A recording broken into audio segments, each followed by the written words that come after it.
Don't worry about it. Just keep it down, Bo. All right, gonna get you. I'm at the hotel now, Mr. Yamaguchi, and I can assure you that all the arrangements have been made. Yes, we'll see that their every desire is satisfied during their stay. Arigato.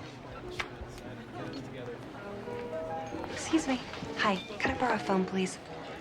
Use mine. Oh, thank you very much. Oh, who do I call? You need a phone, but you don't know who to call. I just drove all the way from Ogden, Utah. I have a very big audition tomorrow. I know it sounds silly, but I want to be a model.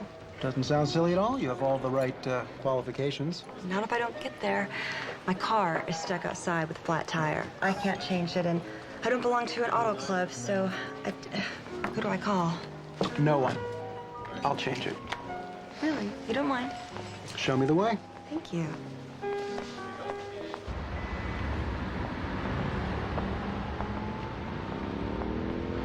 Where's the car? I have a small confession to make. My car is fine. It's you I wanted. So this is a business. You could say that. What? Well. I...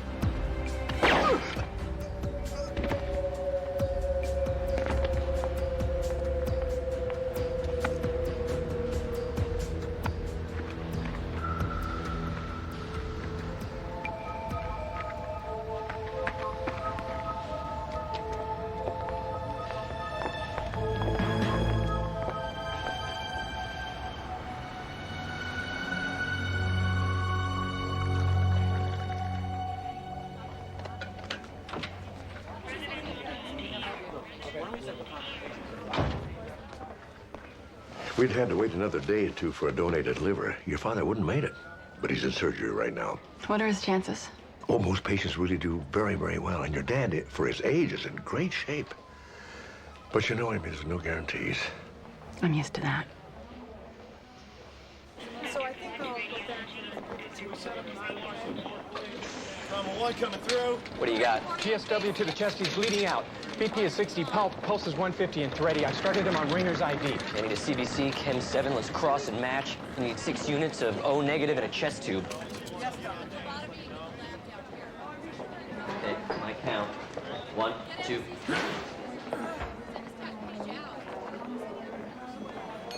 Blood bank, send it down.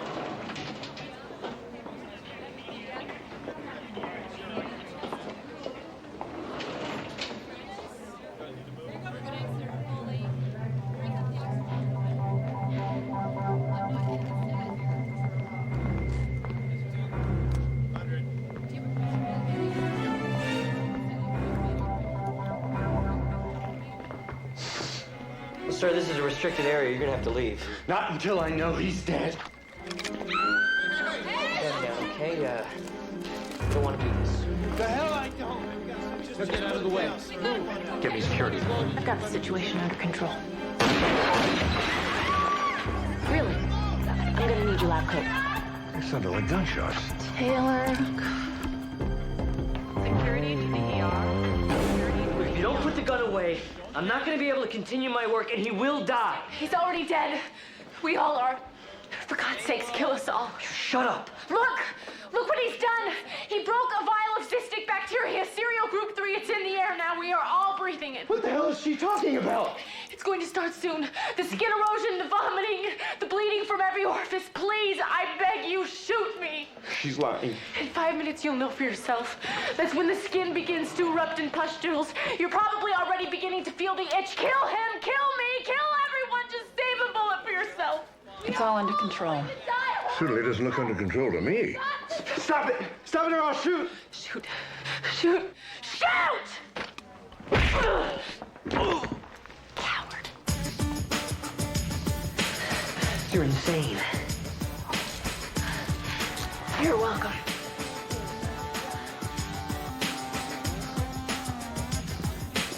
Dr. Sloan, I'd like you to meet my new partner, Detective Taylor Lucas. Nice hospital you have here. Chip?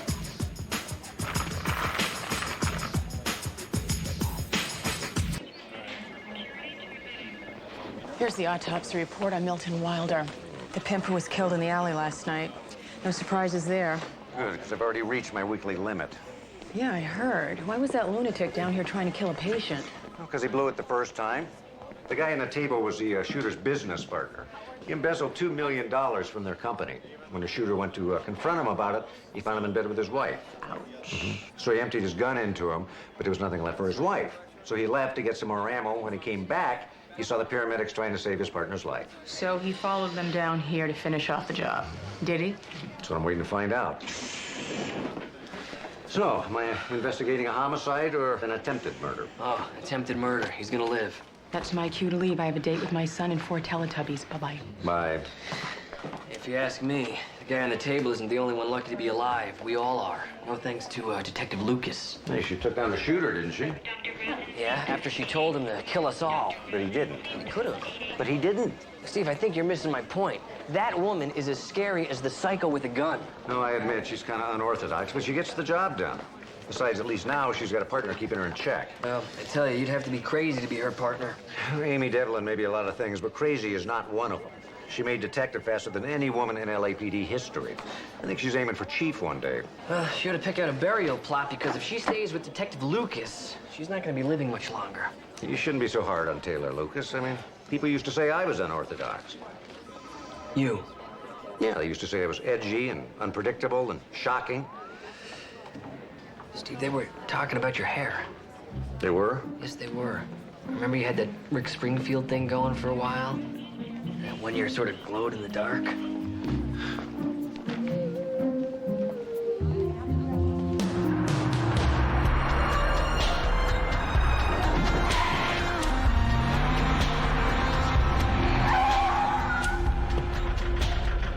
Do you always have to accelerate to a stop? It keeps me awake. Yeah, I wish I had that problem. Are you still not sleeping? You're worrying too much about your dad. Wow. What you need is a distraction.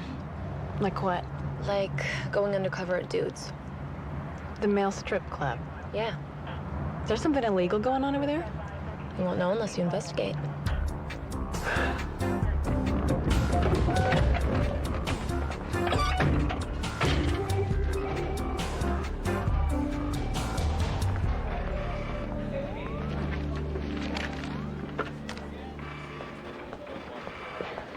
Devlin, Lucas, I need to talk to you.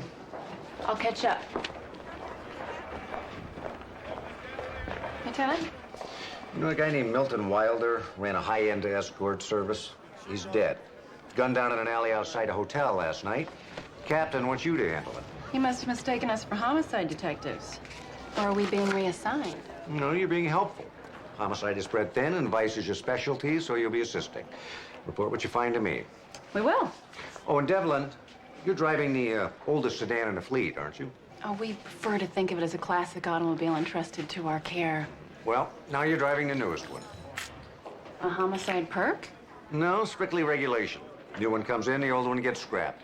So, take good care of it. Thanks, Lieutenant, we will. You can start by never letting Taylor drive.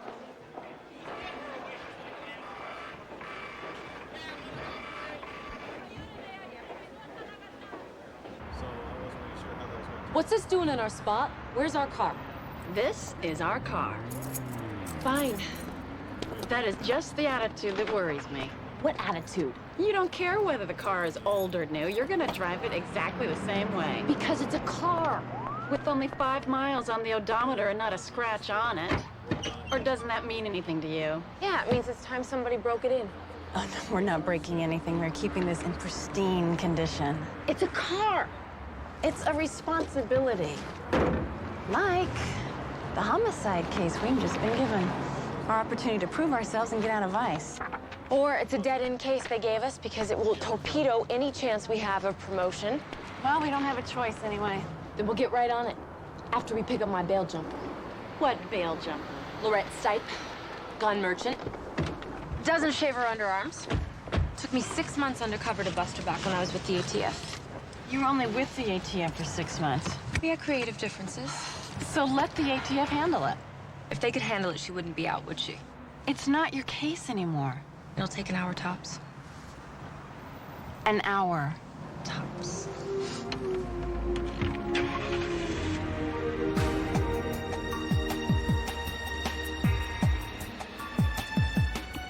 You said it would take an hour. I meant an hour after we found her.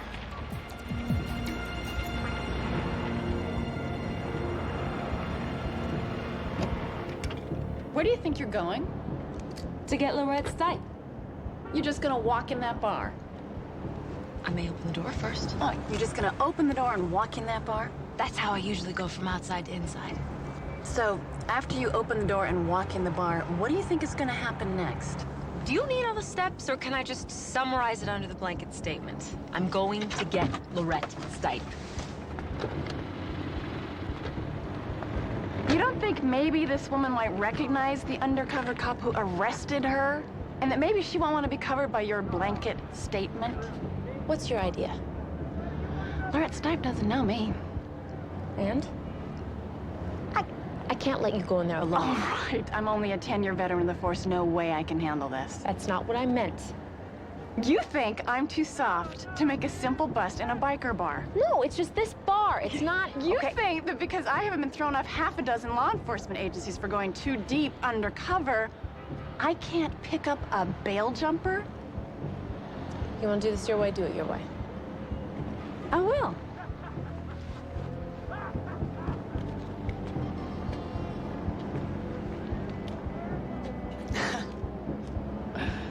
So what does she look like?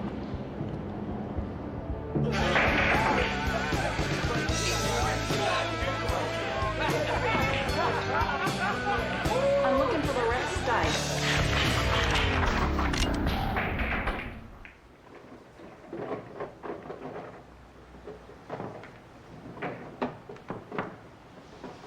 I hope you didn't buy those weapons from her. Because if you did and you pull the trigger, you might blow your face off. I want a refund. I don't know you.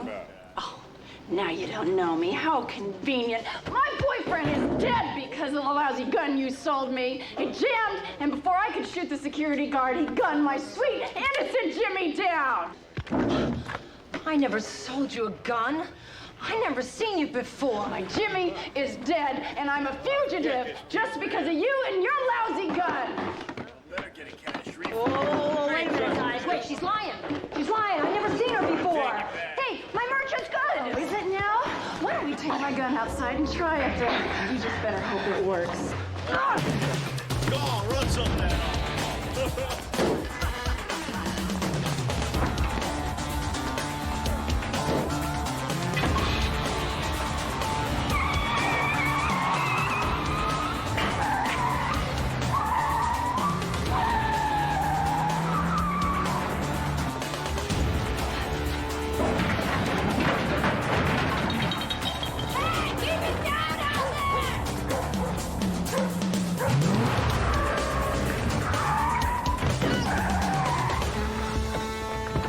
Hi, Lorette, it's me.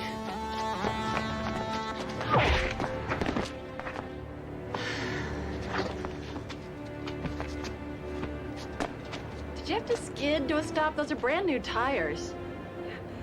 I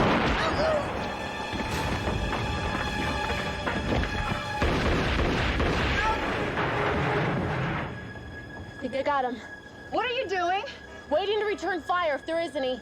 Well, wait somewhere else. Behind this dumpster. Behind that wall. I can get a good shot from here. What if he fires back? I'll duck. Behind a brand new car? We're supposed to be protecting it.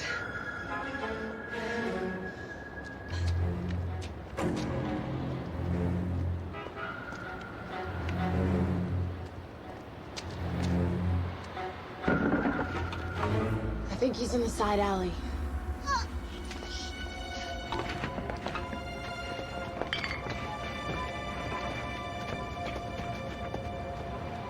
Well, this is exciting. Where are you going? Let's find the shooter.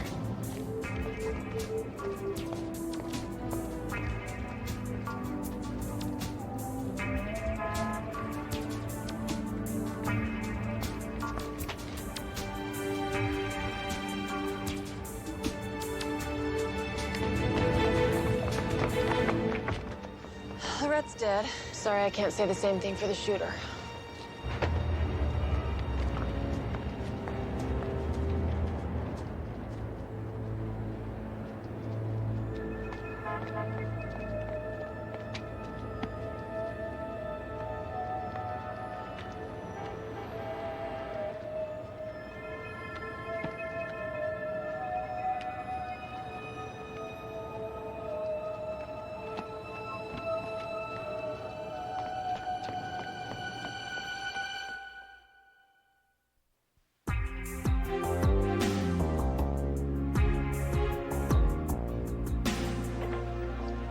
Hey. Hey.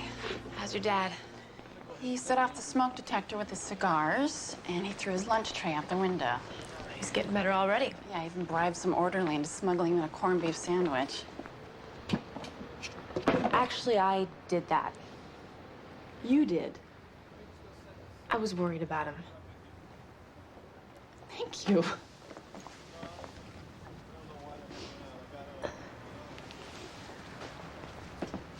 Got that out of your system? Yeah. The ME wants to see us.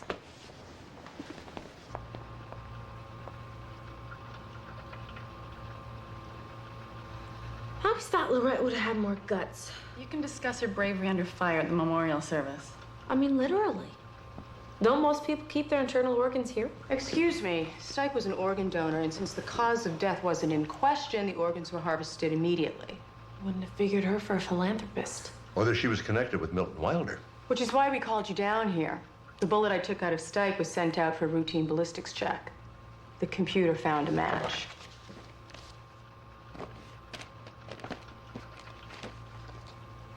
The bullet that killed Lorette Stipe came from the same gun that killed Milton Wilder? And you said going after my bail jumper was a waste of time.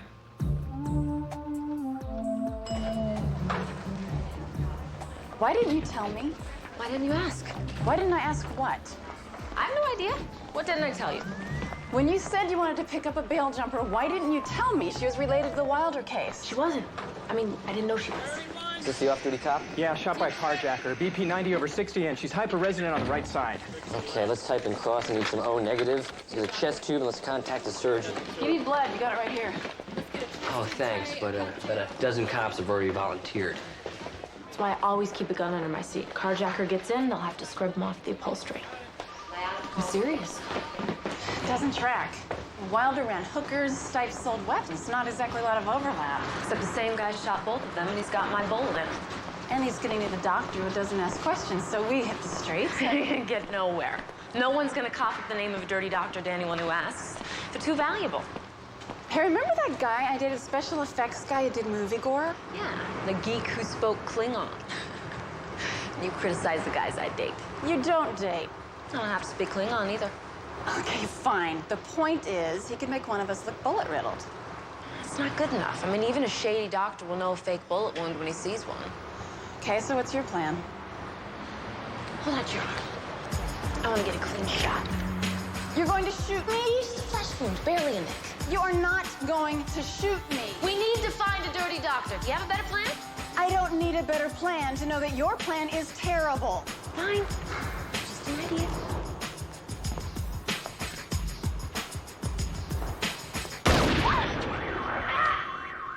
You shot yourself! I grazed myself.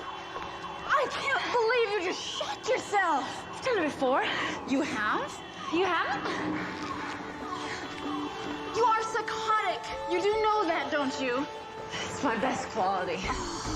Okay, now just try not to get blood on the upholstery. What is it with you in this car? Okay, just hold your arm out the window.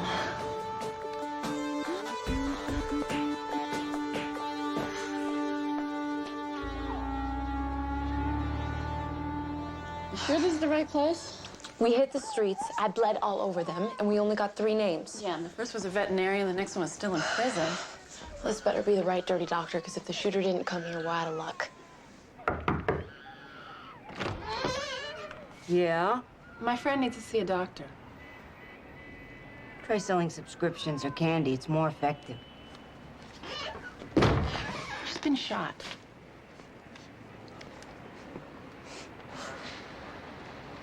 A lot of that going around.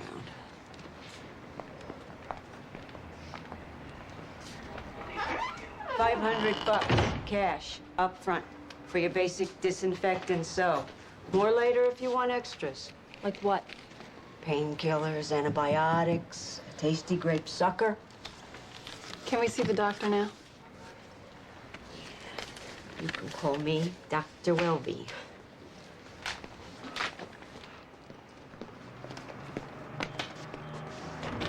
You wait here. Patients only.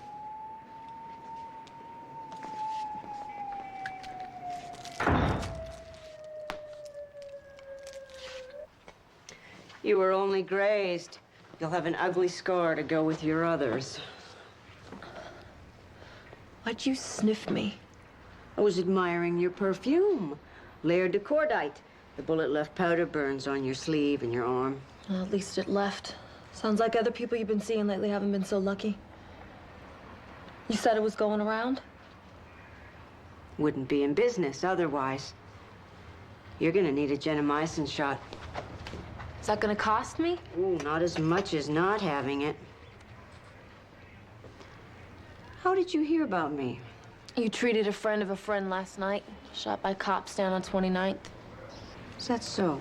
Mm-hmm. And how's he feeling this morning? Glad to be alive.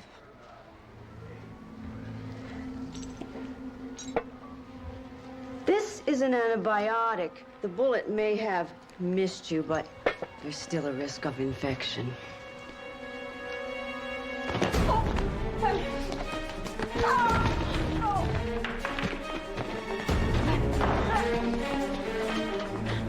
Tell me about the guy you treated.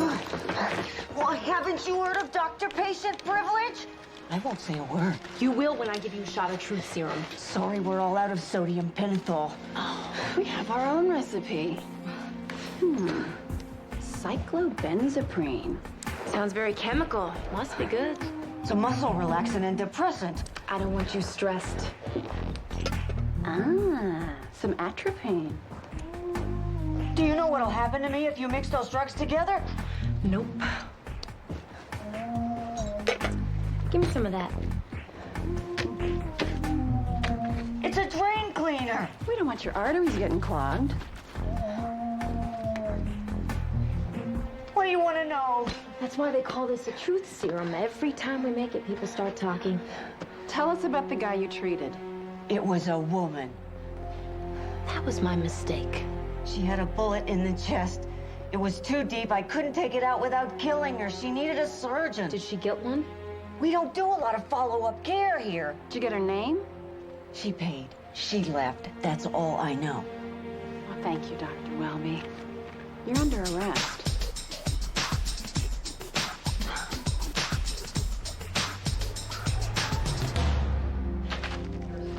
Want to tell me how this happened? No. I am under legal obligation to report all gunshot wounds, no matter how minor, to the police department. Consider it reported. Not good enough. She shot herself. You shot yourself? She wanted to shoot me, but I wouldn't let her. You did? You know, we have an excellent psychiatric department here. I could recommend somebody. It was the only way we could get the line on a dirty doctor who would treat a gunshot wound without reporting it. Well, I hope you got something useful out of your self-mutilation. Actually, we know the shooter is a woman, and she's still carrying Taylor's bullet. She'll turn up soon enough, or her body will. You know, your suicidal approach to detective work's gonna get you both killed. If you aren't willing to take risks, you shouldn't have the badge. How is that wounded officer, the one that got shot by the carjacker? Detective Cole, gonna be fine. Should be sent home in a few days. Oh, good. And the search for the carjacker? Still at large, but not for long, I don't think, because nearly every officer on duty and off has gone down to 29th and Figueroa looking for a lead. Thank you, Dr. Sloan.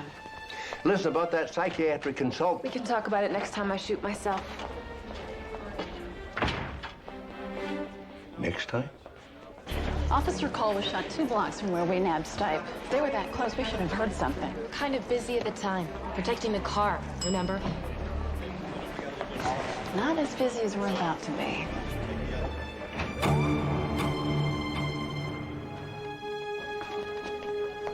What are you doing? Hoping to prove myself wrong.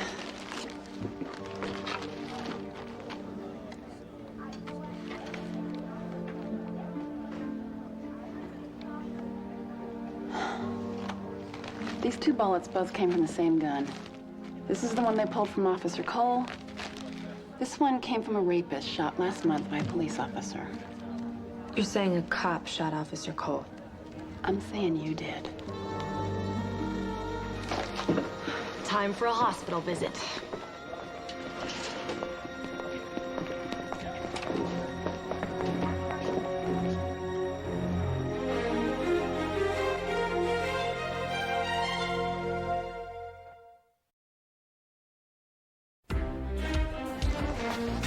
Where's the cop who was shot yesterday? Oh, gone. As in dead? No, as in home. She was shot in the chest less than 24 hours ago. How could you let her leave? It wasn't my decision, it was hers. Besides, I think that she's gonna be back here pretty soon and feeling lousy. She left without a prescription for antibiotics and painkillers.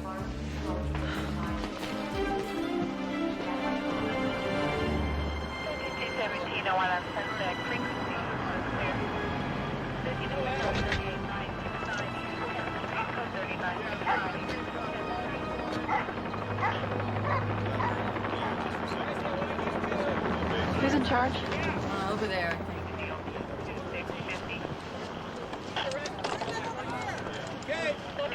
Amy Devlin, Vice is my partner, Taylor Lucas. We're looking for Officer Cole.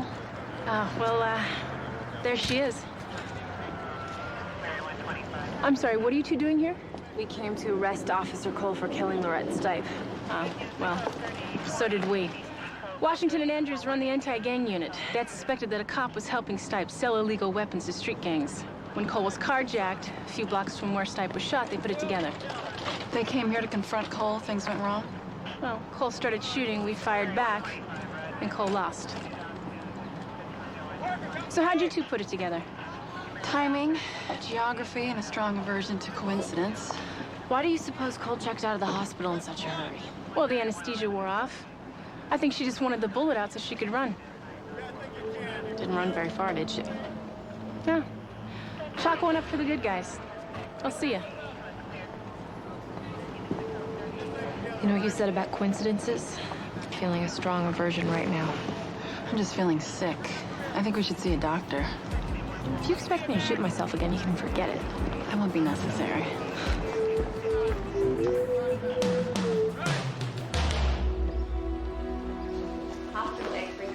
Dr. Sloan, we think that Milton Wilder, the vice lord, and Lorette Stipe, gun dealer, were assassinated by corrupt cops. And we think that one of them was Officer Cole. How do you know that? Because the bullet you took out of her was mine. You shot a cop? No. I mean, yes. Not on purpose. Actually, it was.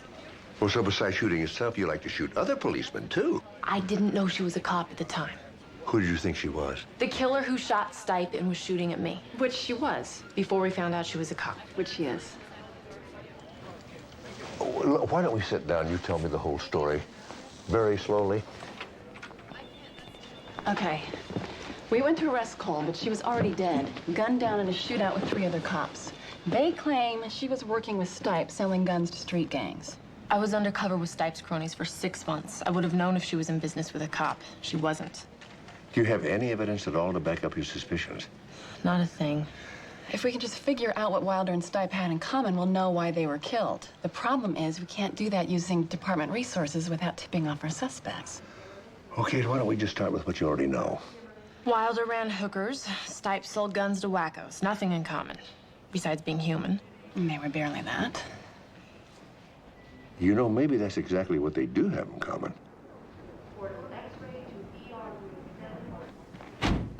You were right, Mark. Both Wilder and Stipe were organ donors. If Stipe cared about saving her fellow man, she wouldn't have been selling guns to sociopaths. Yeah, that's what you said when you saw Stipe's cadaver, which got me thinking. That's why I had Amanda check and see if Wilder was a donor, too. And he was. They both had pink dots on their driver's licenses. Wilder wasn't a giving guy. He didn't put that dot there. Then somebody else did. You think the cops are killing these jerks for their guts? Yeah. Corneas, hearts, livers, kidneys. The one thing the two of them have in common is that their organs were harvested within hours after they died. That's a big stretch. Can you think of any other reason these two would have donor dots on their licenses? These cops are bringing social responsibility to a new low. They're just bad cops. Oh, bad is such a subjective word. We like to think of ourselves as providing a service. Yeah, we didn't have enough murders in this city. Thanks so much. We're just taking out the creeps to provide healthy organs for the worthy citizens of the community. Somehow, I'm not impressed. You should be. After all, we saved your father's life. Wilder may have been a lot of things, but he wasn't a drinker. Your father got a nice, healthy liver because of us. If he knew, he would tear it out with his bare hands. Well, tell him then. See? It's easy to object to what we're doing based on principle. But when it gets down to real people, you know we're right. Like when you killed Officer Cole, you putting cops on your list of donors too? Jackie was compromised and she knew it. We'd all make the same sacrifice if we had to. Is that how you're gonna justify killing us? We didn't come here to kill you. We want you to join us.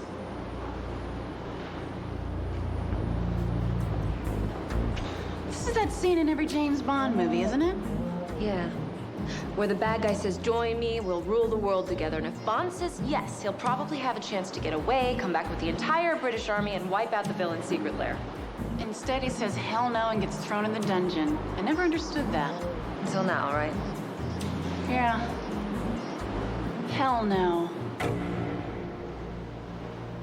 So now what? Little Timmy going to get my pancreas tomorrow? Too bad. We could have done some nice work together. Never works like that for James Bond. If they would have killed one cop, maybe they'd rather go down than kill two more. Right, because deep down, they're really good people.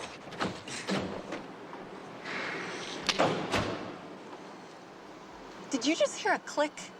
Yeah. What is that, some fancy new feature? I don't think it's standard equipment. Look under the seat.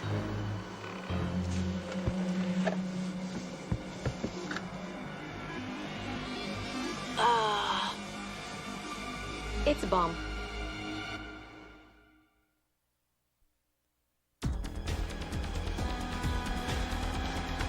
That thing triggered off when you sat down. You get up, it goes off. Okay, so I'll just sit here the rest of my life. Well, you could, but since there's also a timer attached, I'm not sure how long that would be. Great.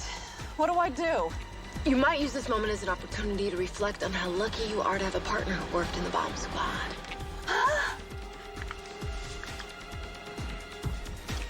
Uh-oh. Uh-oh? What do you mean, uh-oh? Nothing. Everything's fine. It's just, What? Well, which wire do I pull? The red one or the green one? Just kidding. I can't believe they put a bomb in our car. We knew they committed multiple murders. Of course they're gonna try to kill us. Well, kill us, sure, but blow us up, our organs are destroyed. What, is my spleen not good enough for them? Is the light on that thing supposed to be flashing? Only when the bomb is armed. Excuse me? The light, it flashes to indicate the bomb is armed. But that can't be because you disarmed it. Well, that was certainly my opinion, but it seems I might have been mistaken.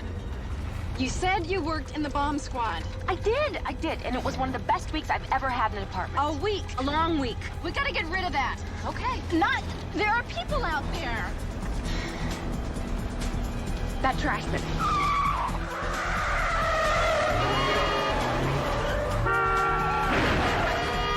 You don't know anything about bombs, do you? I know they explode. Why didn't you tell me you didn't know what you were doing? I didn't want to alarm you. I am alarmed. I am very, very alarmed.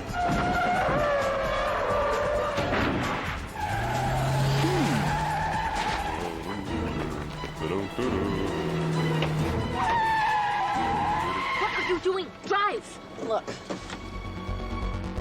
Great.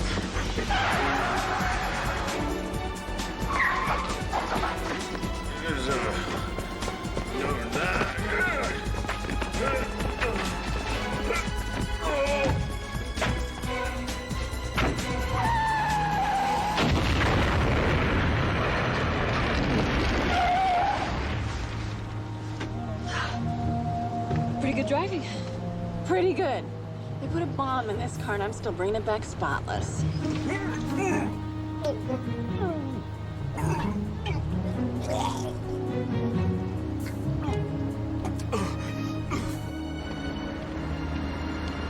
Well, while you two have been busy, we've been trying to figure out exactly what these corrupt officers are up to. And we started by examining how the organ donor registry works. Each potential recipient is listed according to blood and tissue type, and then they're prioritized in order of critical need. When an organ donor becomes available, we give it to the first person on the list with the same blood and tissue type as the donor. Somehow Lipton tapped into that list. Okay, but how are they picking their victims? I mean, how do they know that whoever they kill is going to be on the list? We think they've been using a new DNA database the FBI's been compiling on convicted felons. So they're generating a list of felons whose blood and tissue type match the most seriously ill patient. Mm-hmm. Only they've been doing it on the local level, making sure that the right organ gets to the right patient in plenty of time. If you're right, you can figure out who their next victim will be. We already have. We dug through the Southern California donor registry, identified the most critical patient, and then got his blood and tissue type, and then we matched it against the DNA database on local felons. We came up with 4 possible victims. We eliminated the people who might not be acceptable as donors, and from there we went on. Crook number 1 had a history of intravenous drug use. Crook number 2 was in jail, and crook number 3 had HIV, which leaves crook number 4. A Mr. Gil Thaxton, small-time pusher who sells tainted drugs, but is a little too smart to sample his own merchandise. You know, they're not going to go after Thaxton now. They know that you're onto them. If they stop now, they get away with everything. Okay, well, at least we know what they're up to. Find a way to use it. Soon. Amy, would you wait a minute? I'd like to talk to you. We have to talk about your father.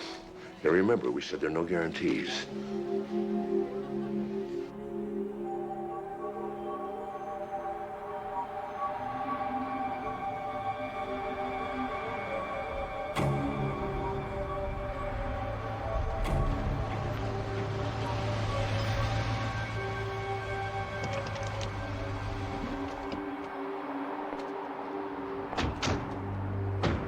You're late. We wanted to make sure you were alone. I am. But are you the only one we're talking to? It's just the 4 of us. You know, you're taking quite a risk. It's worth it. That offer you made us, I've changed my mind. So you don't blame us for the car trouble you had? You did what you thought you had to do. Doesn't matter now. So you really expect us to believe that you changed your mind? Just like that?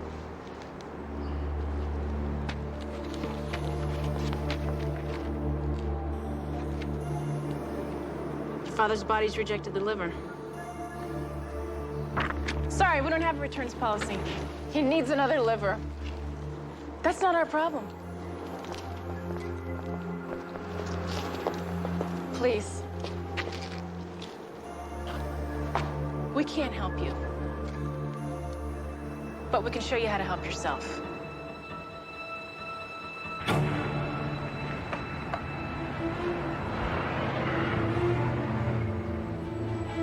This is Thaxton's meth lab. He likes to cut the drugs he sells with baking soda, paint thinner, basically anything he has lying around the house. He doesn't have a lot of repeat customers. But he does have one redeeming quality. He's the same blood and tissue type as my father. There's just one tiny problem. Thaxton is still alive. So, what are you gonna do about that? Me? Well, Daddy needs a new liver. There it is. You want it, you take it.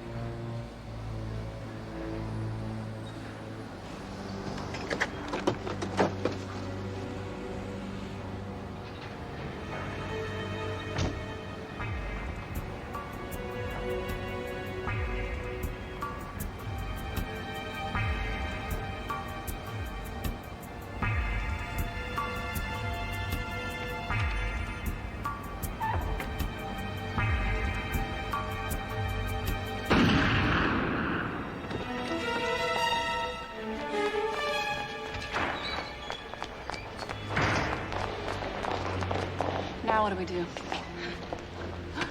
We arrest you for murder. We were following you. We saw you come in. We heard a gunshot. We came in and found you standing over his body. He was unarmed, shot in the back. Yeah. You were desperate to save your father's life. That's probably how your killing spree started, although we'll never know for sure. Because you were gunned down in a shootout with the police. Everyone is going to know I was murdered. How? They're listening to us right now. I'm not wired, but this place is. Your little plot is over. It's time to give up. We got him. They'll fold now. They have no other choice. We knew who your next victim was going to be. The key was getting you to strike. Hi. The real Gil Thaxton is in protective custody. I don't know who you are, but you're gonna wish you were him. It's not that easy. Now this is ugly. Well, looks like it's gonna be a massacre any way you look at it. Not if you give yourselves up.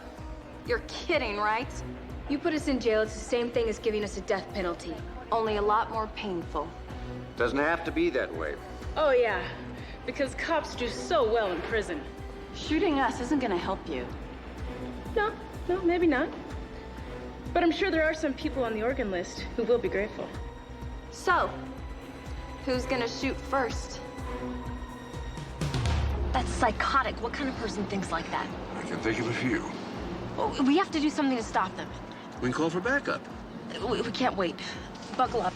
Buckle up for what? We're going in. Ian, you go through the wall? You got a better idea? I don't have to have a better idea to know that your idea is terrible. I'm really tired of people saying that to me. No, wait a minute. Hold on, let me out.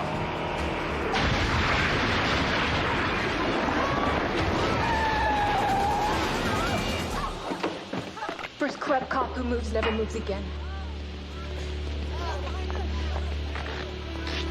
You're all under arrest. You all right? That's an experience I could have lived without. I'm not sure I could have. What were you thinking? I was thinking of saving your life. And you couldn't have done it without the car? I don't know. I didn't give it any thought. Now see, that is exactly your problem. What's my problem? This whole not thinking thing. How long do you think they'll survive together? Longer than anyone that gets near them. I think if I were a criminal, I'd be very afraid. I said... I'm not a criminal. I am very afraid. You're welcome. You're gonna get us. You're welcome. I'm not gonna... Have you been hurt yet? I don't know. She was admitted through the ER a couple of hours ago. I thought her nephew was staying with her. Why didn't he bring her in? Apparently he went out to get some groceries. The neighbor heard a crash. Miss Lamar wouldn't answer the knock, and so he called the paramedics. Oh, is she all right? Yeah, a few contusions, a couple of scrapes. Dutton got here about 20 minutes ago with a translator demanding to talk to both of us. Wonderful.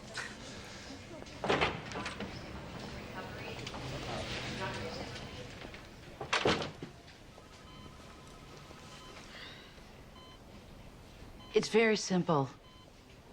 I'm aware that my condition is such that there is no cure, none. And I want to end it. I want to die. I want to make certain you thoroughly understand your medical condition. I know my condition. I have cancer, lung cancer, and it's spread through my system. I've been under treatment for the last 14 months. Radiation, chemo, all of it. Are you aware there are other procedures we can try? I know that. But that'll only delay the inevitable for what, just a few more months of pain? And I want no part of it. Dr. Sloan is just trying to help. We like having you around. You're very sweet, but I don't want to hear anymore. I intend not to eat any longer, and I will not allow anyone to supply me with fluids. I want to die now.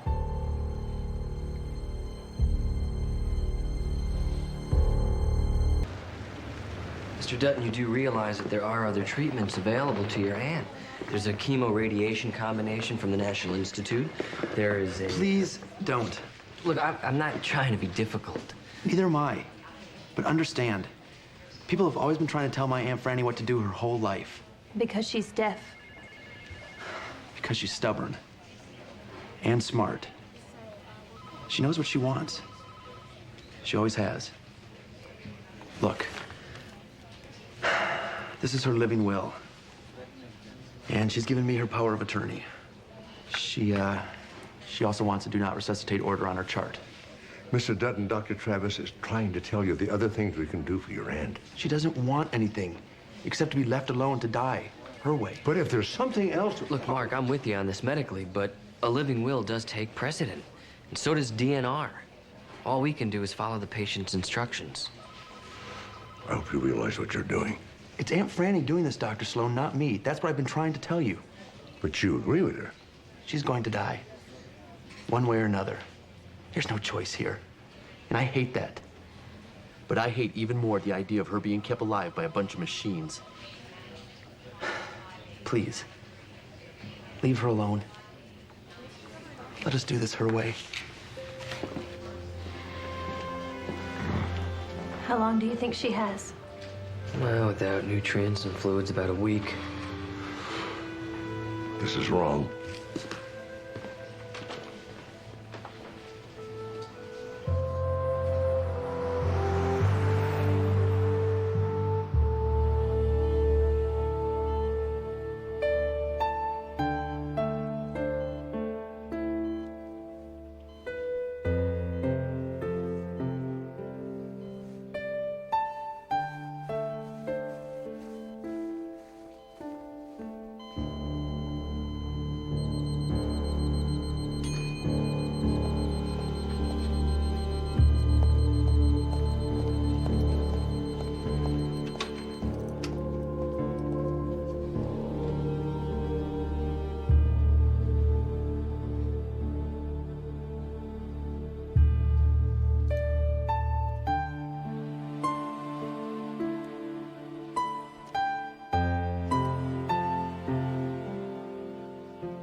Susan told me that Frances Lamar died this morning. Yes, she did.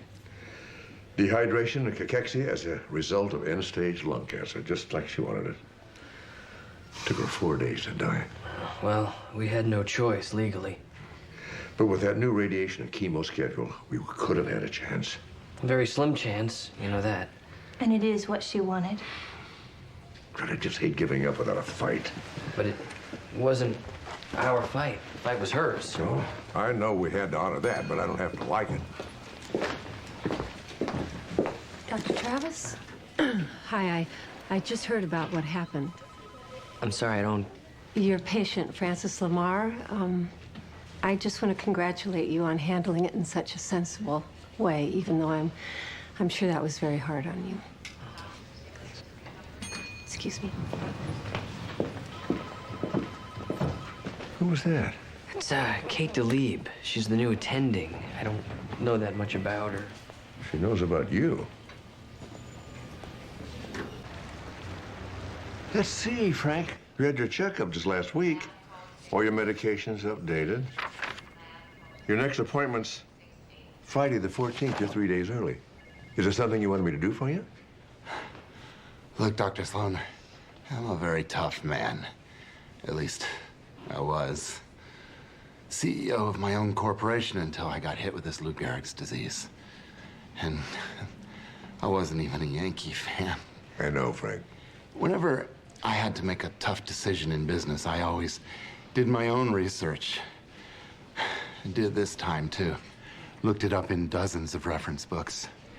Amyotrophic lateral sclerosis. I know exactly what stage I'm at, where it's going. I'm gonna lose all muscle, which I don't have much of now anyway. But then I lose speech. And then increasing pain until finally I strangle to death on my own spit. Am I wrong, Doctor? Am I?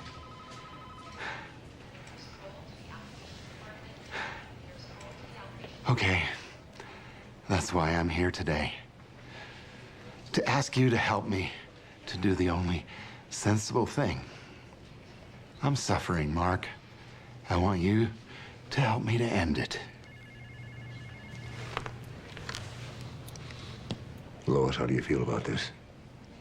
I think that's Frank's decision. If he wants to go. Frank, I can't believe you want to give up now after all you've been through. It wasn't exactly a snap decision. No, of course not. You did your research. You thought about it, and you discussed it. And you decided to let it beat you. All I need from you is a prescription for something. Morphine, anything. Hell, you're the doctor. You should know. Oh, yeah, I know, all right. I also know if you're half the tough businessman you say you are, you'll rethink this. And do what? Jump out of a window? Off a bridge, maybe? I can't even go to the bathroom without help. Maybe I should starve myself to death. No.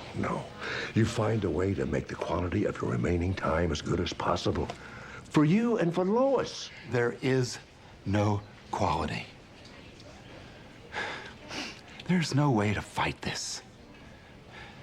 I want it to end. And I don't want Lois doing anything. I don't want her in any trouble after I'm gone. I want it done quick, neat, and painless. Will you help me? Or won't you?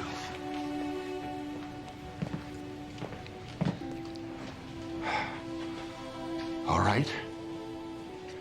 I'll find someone who will. Lois, get me the hell out of here.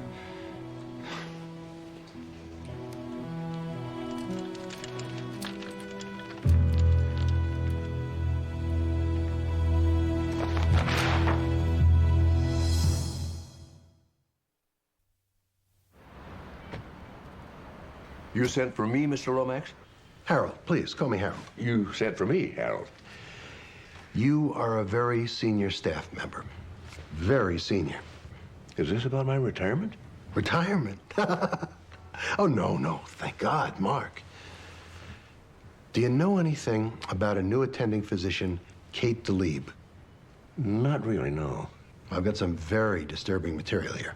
About her? Mm-hmm, from Oklahoma. Seems she was involved in one of those assisted suicide cases. In Oklahoma? Didn't get the sort of publicity that these cases usually pile up, but, I've got it here somewhere. The district attorney in Enid came close to an indictment on manslaughter or something, but then they sort of dropped the whole thing because of the history of indictments and trials like that. And, well, it's just our luck she turns up at Community General. Well, didn't you or your staff look into her professional record, her vita? I'm looking into that, but that's not one of the questions we routinely ask. Have you ever been indicted for manslaughter? This is all we need with the endowment drive coming up. A Community General doctor on the 7 o'clock news for murder. Well, you said she'd never been indicted. I know. Mark, you were on the sidelines with that deaf woman that starved herself to death, but this is different. Believe me. Well, what do you want me to do, Harold? Well, the hell of it is, we can't just dismiss this Dr. DeLieb without some reasonable cause. That would backfire. Mark, I want you to sort of keep your eyes and your ears open. God forbid anything should happen.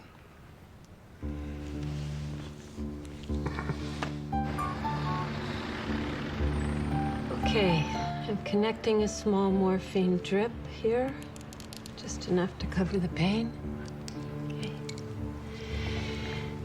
All right, now, do you see this cord? When it's pulled, the other medication will flow from here. All right? But it will only do so if you pull the cord. Do you understand? Yes. All right. I think we should try it before I actually put the medication in. I'm gonna wrap this cord around your finger. Let's see if you can pull it.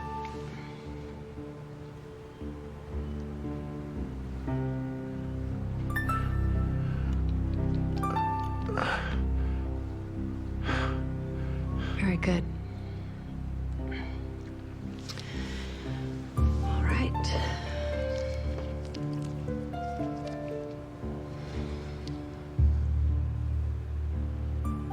Now, Frank, Nothing will happen unless you want it to. Unless you pull that cord. Do you understand? Yes.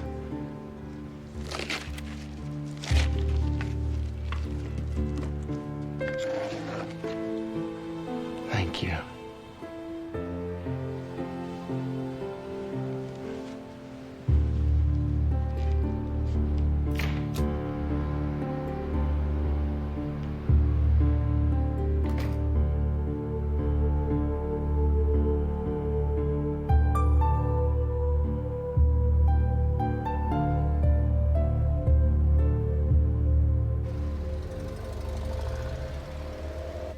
Frank Dugan was a patient here at Community General.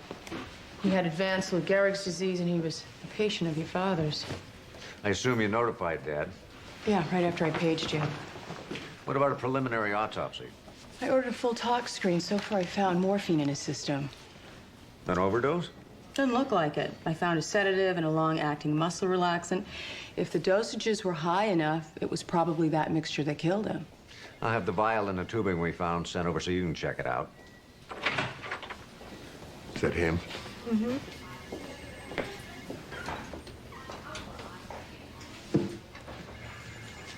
He wanted to die. Asked me to help him. You didn't? Of course not. What was it? Morphine, sedative, and muscle relaxant. IV needle was still attached. You know, I can't believe he actually did that to himself. He didn't. Looks like he had help. We found one of those suicide machines on the table next to him. His wife? I don't know. I do know the gear, the tubing, the IV setup, and the reservoir came from Community General. Still had the labels on them. One of our people. Well, actually, the string that triggered the flow of drugs was attached to his finger. And when you get right down to it, he must have done it himself. Technically, that's right. But technically, maybe. Ethically, no.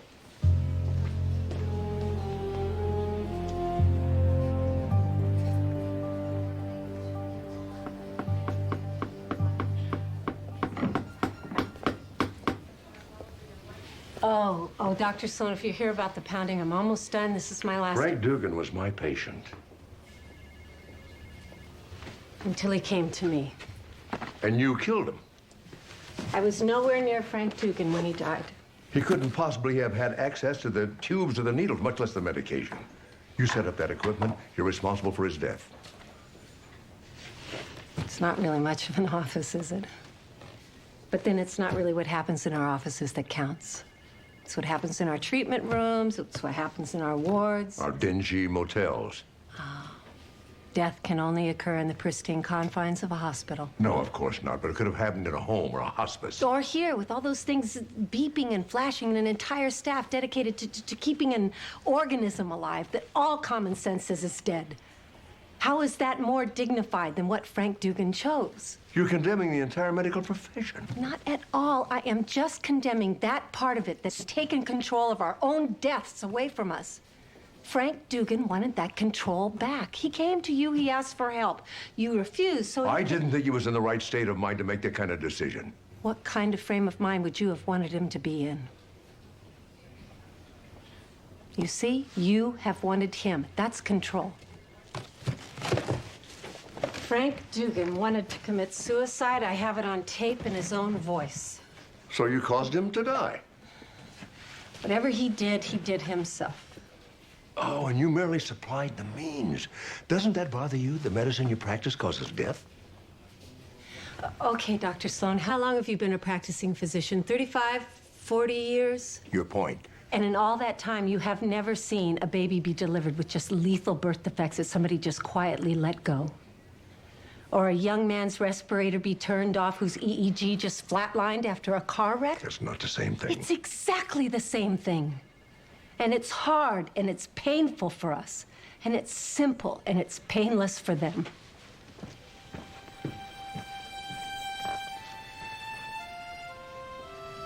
You're going to keep doing this, aren't you? I'm going to keep listening to my patients, yes. Then I'm going to find a way to stop you.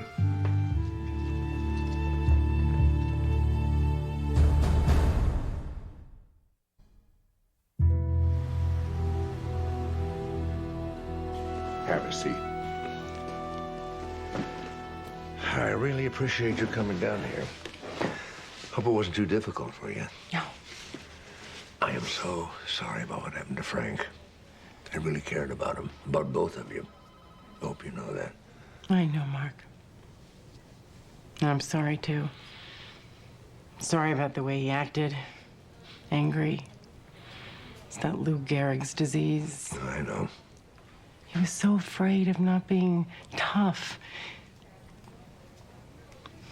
I think that's why he wanted you to help him do what he did. Must have been so hard for you in that motel room, watching him get ready to die. I know when my wife had cancer. Never easy. Kind of a blur, really. Yes. It's exactly like that, kind of fuzzy. Very confusing, too. All that equipment and all the things that Dr. DeLeeb was setting up. The drugs. I really didn't understand. She was hastening Frank's death? No. I knew that that's what Frank wanted. What he asked you for. Only you said no. Because I wanted him to live. I wanted him to live, too. Only I wanted him to be at peace more. And so did she. Dr. DeLeeb. Well, I guess probably some help not having any regrets about what she did. Oh, Mark, I have regrets. I have regrets. I loved him. I'll always wish that it hadn't happened. That she hadn't intervened? That he hadn't gotten sick.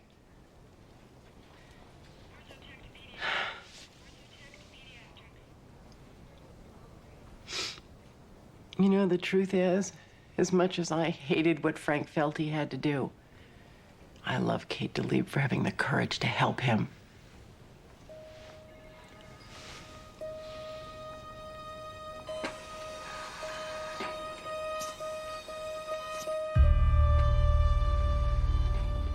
Nurse, I need your assistance.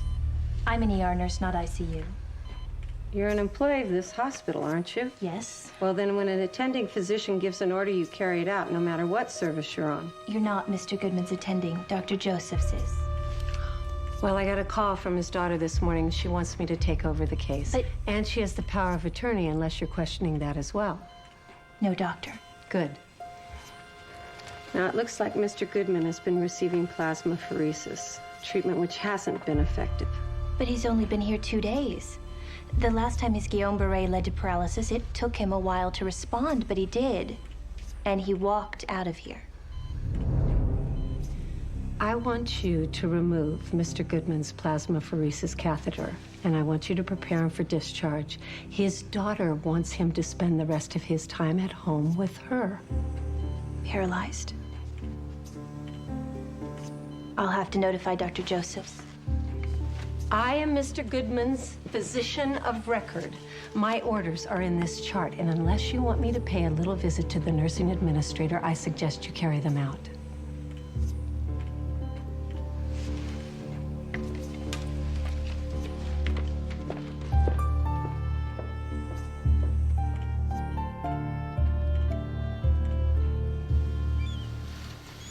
I don't know what you want me to do, Dad. I want you to find a way to arrest Kate DeLeeb for murder.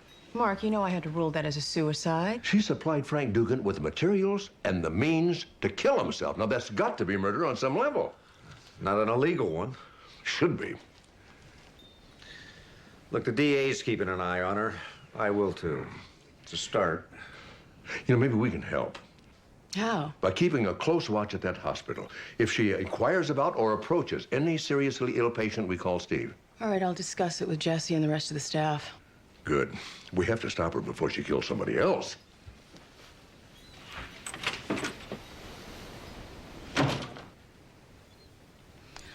I'll be in touch.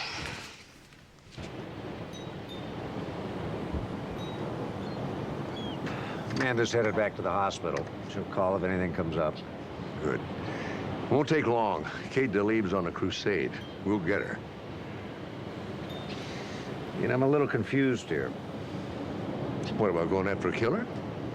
Now, how about you? We've dealt with a lot of killers over the years, but I don't ever remember you being this angry about one.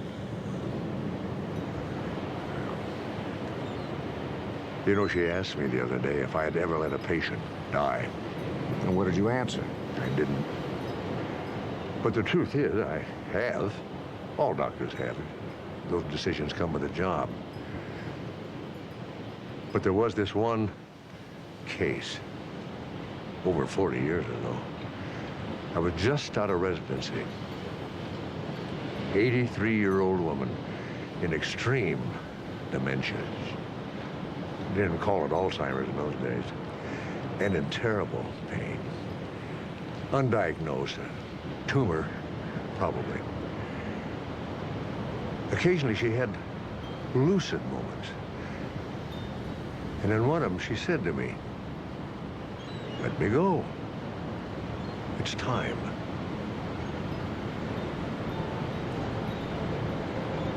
It was your great-grandmother. You never told me she was your patient. She wasn't. She thought she was, of course. The whole family thought she was. I guess they thought so, too. What did you do? I prescribed morphine for her pain. A lot of it. She lasted one more day. No one asked anything? No. Why should they? 83-year-old woman.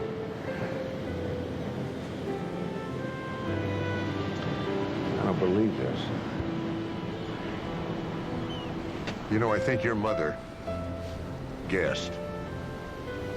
Never said a word. I thought I was being a good doctor, doing what was right for a suffering patient. But the next morning when I woke up, I knew. Just a killer. Kate DeLeve's a killer, Steve. I have got to stop her. You understand?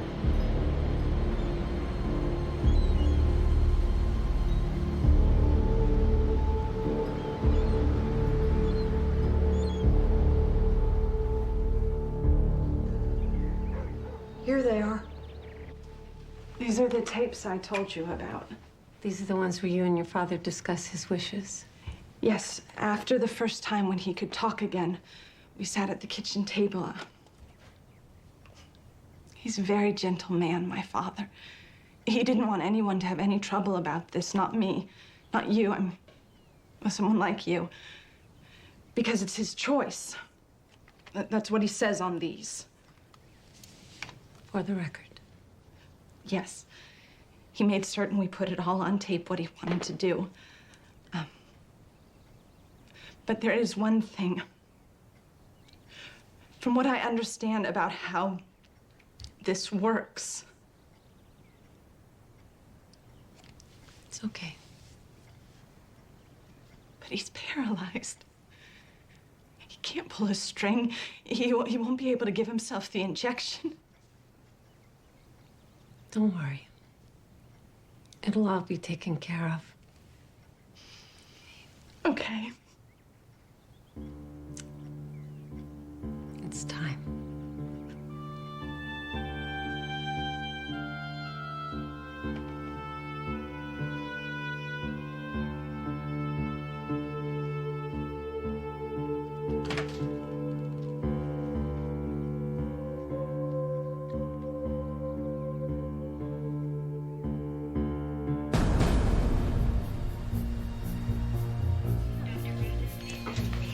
Hey, Mark? Yeah? Do you know a patient named David Goodman? Oh, yeah, the one with Guillain-Barré syndrome. Dr. Joseph's patient, right? Not anymore. What? I went in to check on him earlier. Dr. DeLeve had taken over. She had me get him ready for discharge. I've got to stop her. She already signed him out. The last time he was here, Goodman and his daughter were talking about suicide. Call Steve. Tell him what's happened. Tell him to meet us at Goodman's and tell him to hurry. David, I need to ask you one more time if this is what you really want to happen. If you want to die now. If so, blink twice. All right.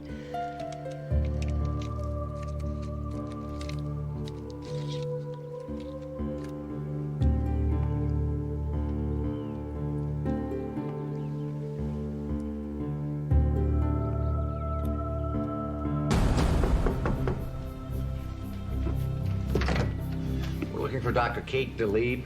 What? Where is she?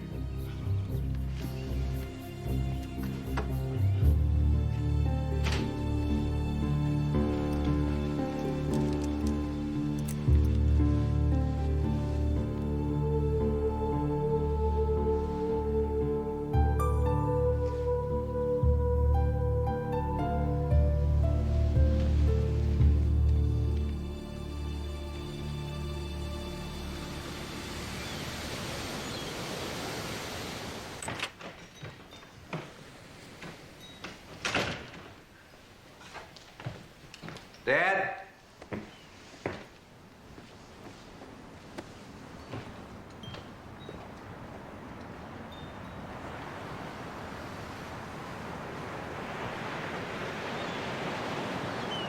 I paged you 10 times and then left 20 messages on your answering machine. Spent the afternoon with the district attorney. They're gonna take the case to the grand jury by the end of the week. Going for murder one. You think they'll get it? It's open and shut. DeLeeb was found with a murder weapon in her hand. The syringe that completed the paralysis the disease started. You wanted to nail her for murder. We nailed her. But murder one implies a conscious premeditation of wrongdoing, doesn't it? Well, she brought the syringe and the drugs with her. How much more premeditation do you want? You know, I saw Dave Goodman at the hospital. I thought you said he wasn't your patient. Oh, he wasn't. We all knew about him. He was one of those rare cases of Guillain-Barré where the total paralysis returned twice. Man was only 62 years old. Couldn't move, couldn't feed himself, couldn't speak, but he could still think. You're not saying DeLeeb was right. Oh, I was just thinking. If we'd gotten there 5 minutes early, and I'd been able to stop it, what kind of a life and death would I be condemning him to? You're thinking about my great-grandmother. So you changed your mind about Kate DeLeeb. She didn't commit murder after all. No. No, that was murder. That one was definitely murder.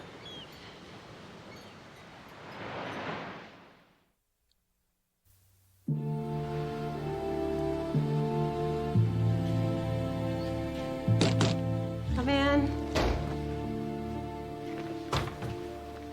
I have to appear in front of the grand jury. Well, that must make you very happy, but you appear to be angry. I don't like it when the medical profession and the legal profession get mixed up together. It confuses things. Oh, well, they've been mixed up together since the time of Aeschylus. There's always been limitations to the practice of medicine. Fortunately, now we're able to do transplants. I don't need a history lesson. And I don't need your condescension. So would you please leave my office and let me tear it down in peace? Why are you doing this? Because I feel that it's my duty as a physician to help my patients end their suffering. But why take the next step? From assisted suicide To active euthanasia? to murder. Because there are some patients that are so physically weakened they can't pull the cord themselves. But their commitment to dying is just as strong. And I'm not going to let a bunch of lawyers and outdated medical ethics stand in their way. I told my son, you're on a crusade. It's not my crusade, it's my patients. You broke the law. The law needs to be changed. I don't think this is about the law or about your patients. I think it's personal. Something happened to you somewhere in your life, and this is your way of fighting back. Oh, you mean like I had some parent who died some long-suffering death and I don't want to see anybody else go through the same thing? Something like that? Well, it's nice psychiatry, but it's wrong. My father deserted us when I was a baby, and my mother's what they call dysfunctional. Anywhere I got there on my own. So you became a doctor so you could help other people in a way that you'd never been helped. Very good. That still doesn't explain to me how you went from helping people live to helping them die. I think that we've covered this. Oh, yes, that's right. You want to help people regain control of their lives and their deaths. Yes. I don't think so. I think you're imposing your definition of control on other people by telling them what to do when they are at their most vulnerable, when they're looking for someone, anyone, to take over for them. That is not what's happening here. You cannot control life by controlling death. It's backwards. And even if it weren't, yours is not the only way. Frances Lamar chose to let her disease take its own course. Well, that was difficult. It was painful, hard to watch. But she took control. There's dignity in that. But what you did to David Goodman wasn't dignified. It was convenient. But then I guess that's your definition of control, isn't it? Well, that's some hell of a crusade you're on, Doctor. So you would have condemned him to suffer? That's what you want for your patients? That's what you want for yourself or somebody that you love? I mean, because if that's true, then that is one hell of a crusade, Doctor.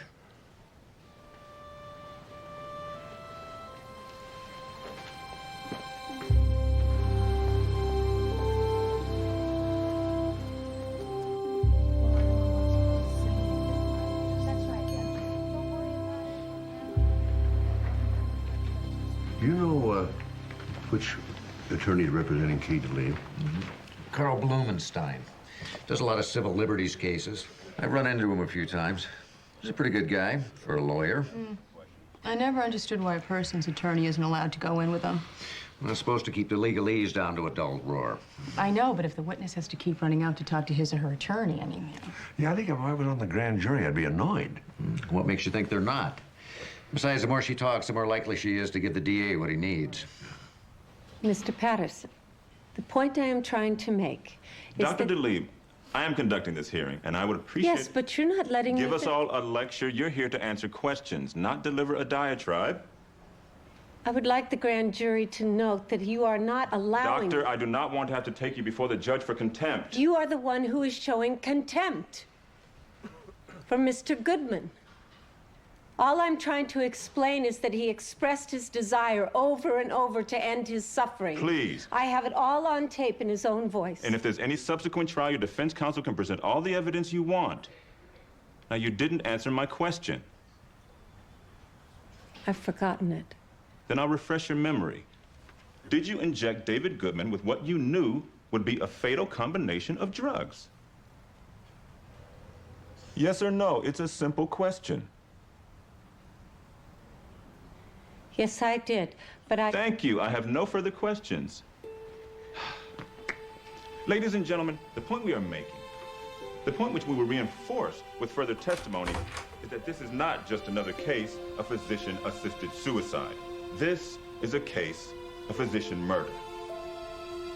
The next witness you'll be hearing from is Amanda Bendler.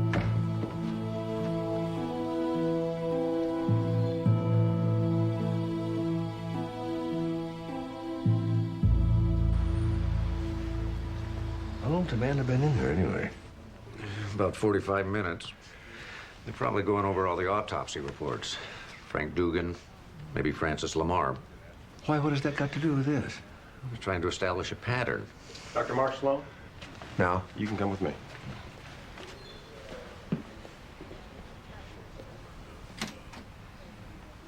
Dr. Sloan, this way.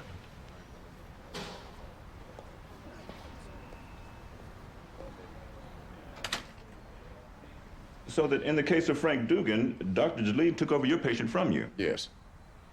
He never told you he was changing doctors, though, did he? No, but he was very angry with me when he left. Was that because you refused to supply him with a lethal substance? Apparently, yes. Now, in the case of David Goodman... He was not my patient. Yes, I know. What I want you to do is to describe exactly what you saw when you and Lieutenant Sloan broke into David Goodman's bedroom. Mr. Goodman was on the bed. There were no vital signs. He was dead? Yes. And where was Dr. DeLeave? Beside the bed. And in her hand? A syringe. And what did you say? I said, "What did you give him?" And she indicated the vials.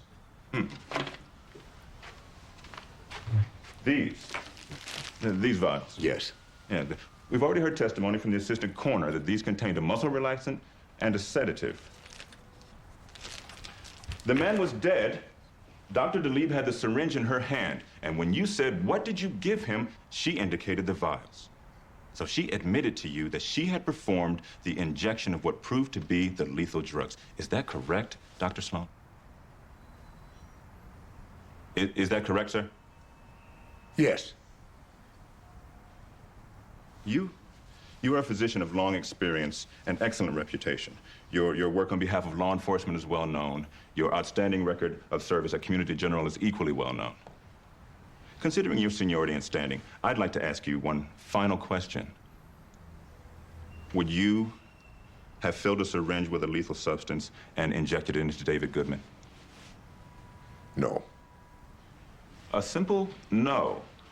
I think it would be helpful to have on the record whether you have any further ideas about Dr. Talib's actions. I've only had one thought since David Goodman died. One thought.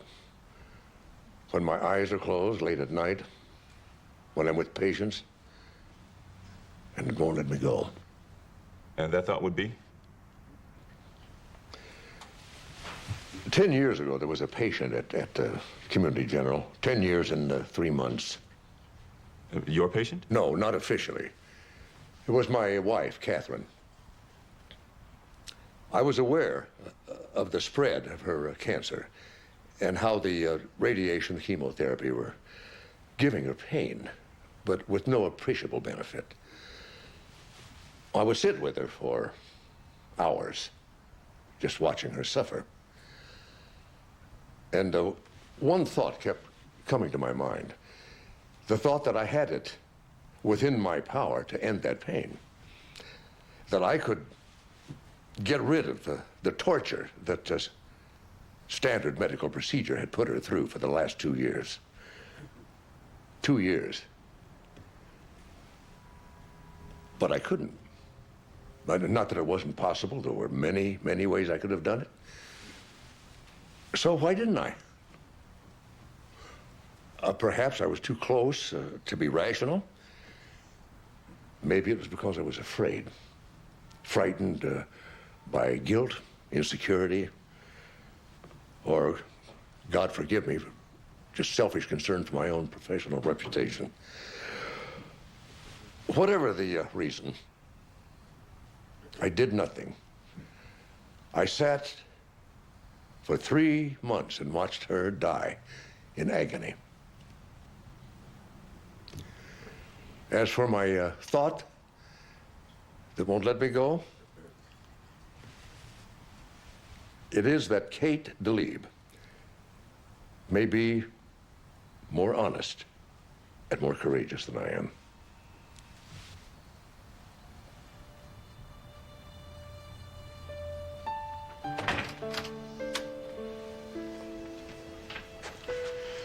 How'd it go? You all right? Steve, there's something I have to tell you. I should have told you 10 years ago.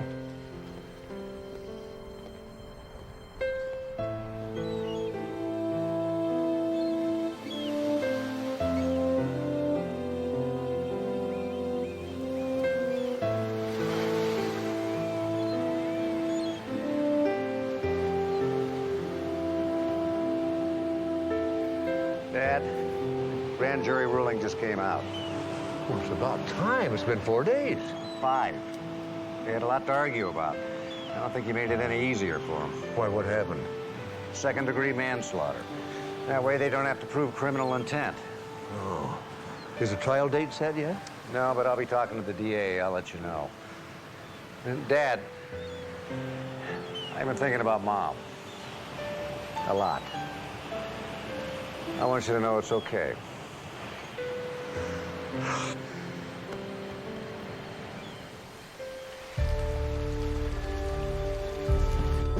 Dr. Sloan? Yeah. I forgot to turn in my badge. I'm sorry about what happened with your wife. I know the grand jury testimony is supposed to be sealed, but you know, the lawyers have a way of finding things out. Yes, they do. Something I can help you with, Doctor? I want you to be on my witness list for the trial. Why? I don't approve of what you do, and I wouldn't lie about it. Well, no, I don't want you to do that, but at least you can tell the jury that I'm honest about what I do. That you're not doing it for the publicity. I want the way we treat dying patients to change. I don't care if they cover it or not. You know, I'm not so sure that this is the way to make the changes you want. But you seem to have conflicting emotions. Yes, yes, I do. But you know that many patients who are terminally ill fall into severe depression. And it's the depression demanding the suicide, not the person. That's why I need to be so careful when I screen my patients. But it should not be left up to a single doctor. I mean, if we're going to make this step as a profession, we must have second opinions. We must have peer reviews. We must have a waiting period. That sounds like a crusade.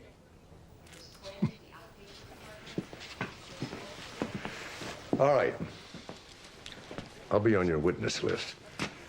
But you might not like what I have to say. Well, as long as you tell the truth, I'll like what you have to say. Even if it helps conviction? No, that's up to the jury, not us. See you in court. If you were on the jury, how would you vote?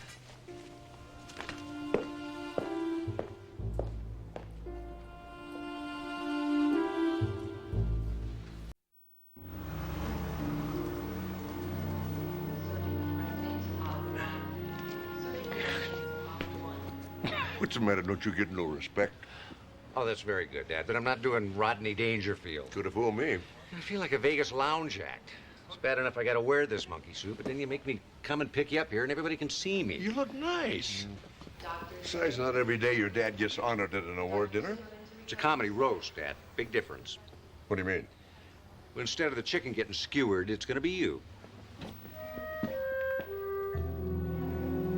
When we got married, you promised you'd help me with my stand-up career, but you have done nothing. The truth is, being married to you has hurt me. I had a gift to make people laugh, but you never nurtured me. In fact, you squashed me. You'd give any comic who walked into your club a break, but your wife? No. Oh, no, no, no. Oh, that would look bad. I mean, in any way.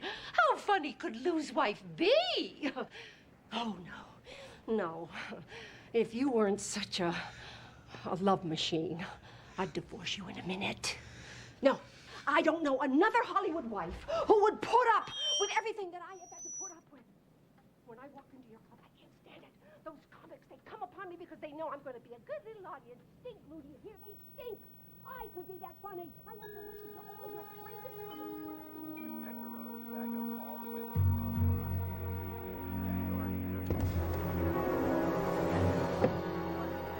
Going all the way to John Street, a stalled out big rig in the number 3 lane.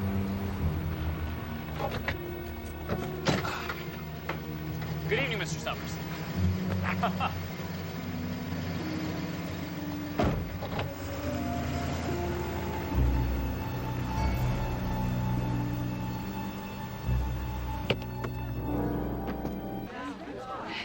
Hey, I just saw Ray Masters. I'm glad I remembered to bring my autograph book. Jesse, you know, it's kind of an important night tonight. I'd appreciate it if you didn't. What, embarrass you? You think I'm going to embarrass you? No, it's not that. Just some of the hospital board members are going to be here. We have to keep some sense of decorum. Mark, these comics are ruthless. They're going to destroy every last shred of dignity you have. You know, they're not that bad, are they? Count on it.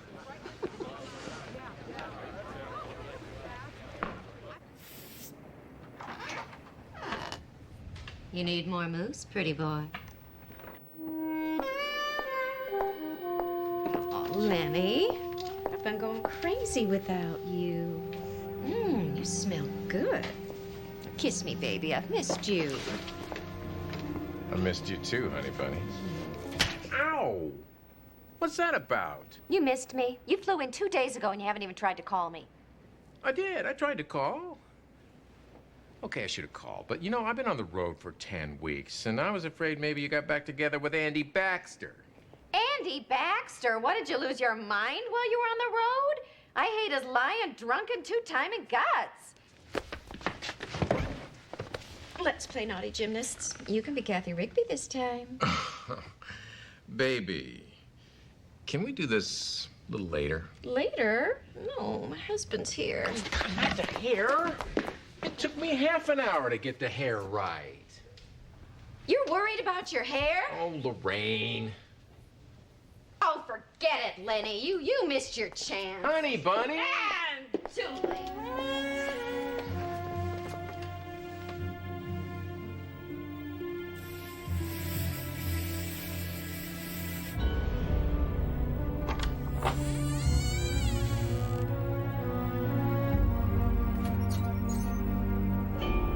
Cheers. I don't know how you got together such a great bunch of names tonight. I'm impressed. Is Andy Baxter coming? Not very likely. Kind of sad what happens when you get a successful movie. 300 million worldwide, and suddenly you're a big shot. Well, whether he comes or not, it's going to be a successful evening. Just hope those comedians take it easy on me. Go easy on you? Oh,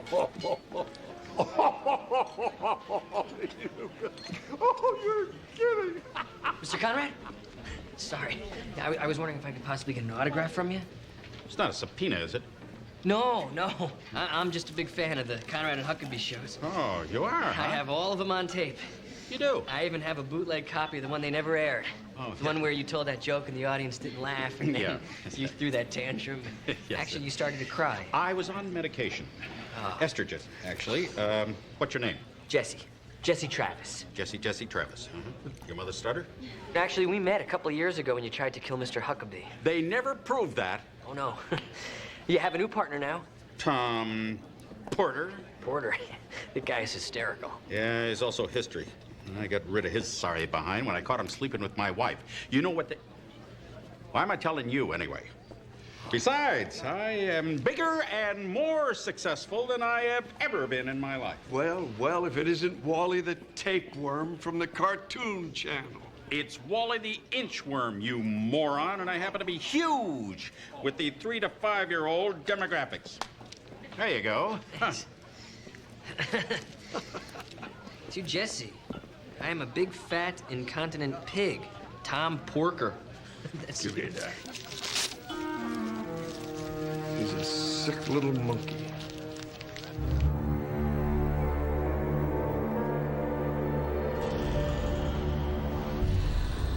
Wow, I can't believe I'm walking and talking with Jay Wilde. You know, I can't believe I'm talking to, Oh, I'm Amanda Bentley, and I loved you in Cop and Saucer. I thought your performance as a cop was so... Humorless? I wasn't going to say that. It's not your fault that Andy Baxter got all the funny lines. Well, that's because he rewrote the damn thing. What are you drinking? Gin and tonic, please. You make that too. Yeah, that's right. Oh, Andy gets all the good jokes, all the reviews, and the $1 million studio deals. To be honest, that movie pretty much destroyed my career. Really? But I'm not bitter, no. Matter of fact, I just came from LAX. Back from a terrific gig in New Mexico. What a life. Filming another movie? No, County Fair. I was a judge. Oh. Something wrong? Can't find my knife. Forget the limes, just give us the drinks.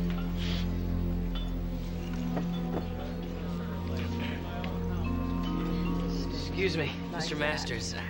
I'm a huge fan of yours. I've seen every episode of Not Under My Roof, you don't, at least 30 times.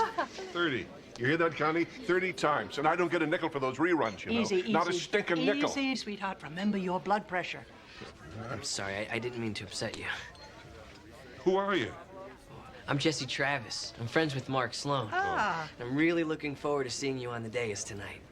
The day. You hear that, Connie? The dais. Sweetheart, take your nitroglycerin. Never please. mind that. I'm the only legend in the joint. That's I true. should be the roast master You here. should, and not Lou Summers. Damn right. The only thing funny about Lou Summers is his toop. Looks like a Shih Tzu crawled up on his head and died there. Oh, sweetheart, please don't do this to yourself.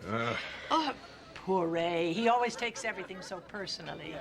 But when you think of all the underhanded things that Lou Summers has done to my darling husband over the years, stealing his jokes, using Ray's name to get better tables in restaurants, and claiming that he discovered Bill Cosby.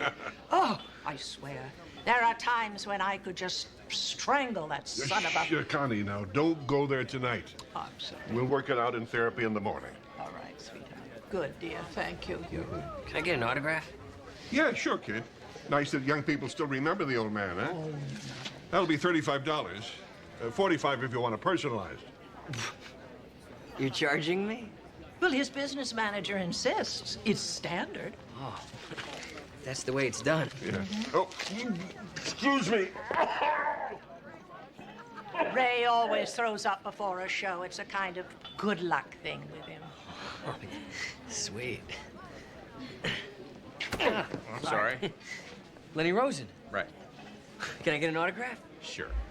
I don't know if I can even make my rent this month. Nobody will hire me because you won't hire me. When you opened the joint, I was your headliner. Why, Lou? Why can't I work the club anymore? Hey, you want the truth, Pat? When you quit drinking, you lost your funny. That's the way it is. I'm sorry. Now enjoy the show.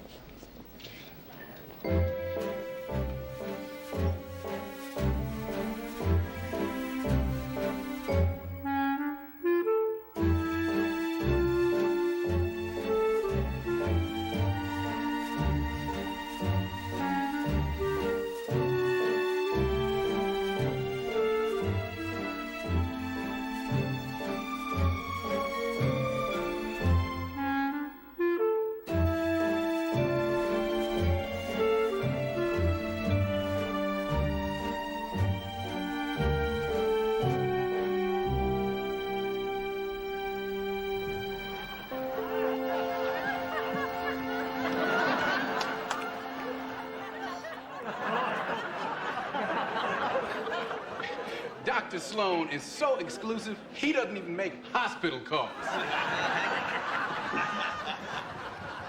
I trust Dr. Sloan. If he treats you for a broken arm, you can be sure that's what you're gonna die from.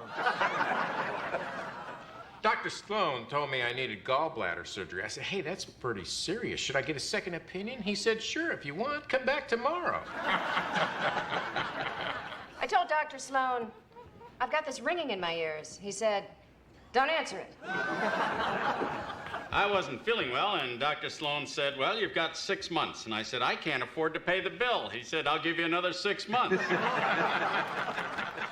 But I gotta tell you, I've been to some parties with this guy, and believe me, when it comes to the ladies, he's a real Don Juan. The ladies don't want nothing to do with him. That's what... Oh, we love you, Doc. Very funny, Ray, very funny. I think I almost heard a guy applauding back there. No, he was just slapping his face to stay awake. Well, as roast master, it is a pleasure to honor Mark Sloan, Jokers Club Man of the Year.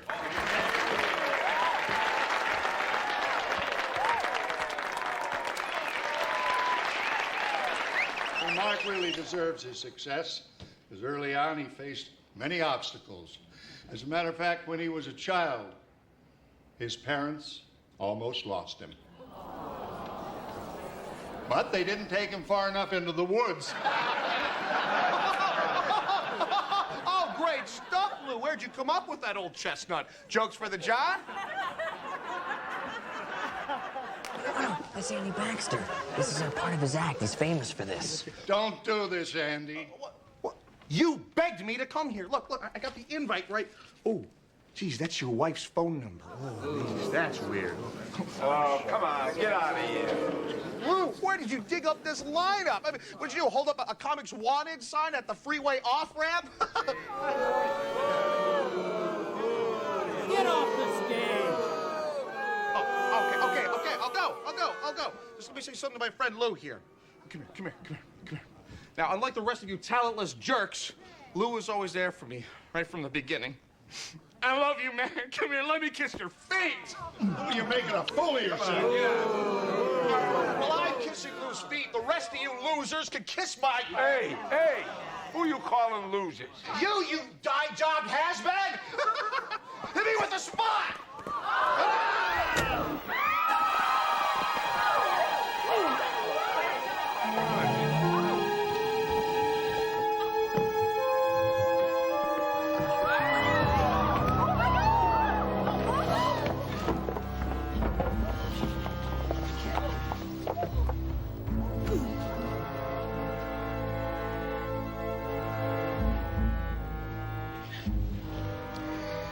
He's dead.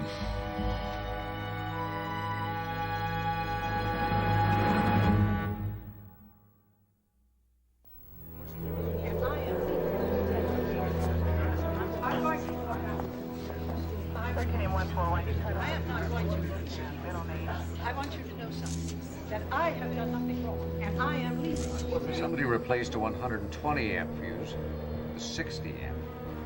So when the spotlight was turned on, the whole system shorted out. So the killer must have known that the emergency generator would kick in, which would give him about 10 seconds to kill Andy.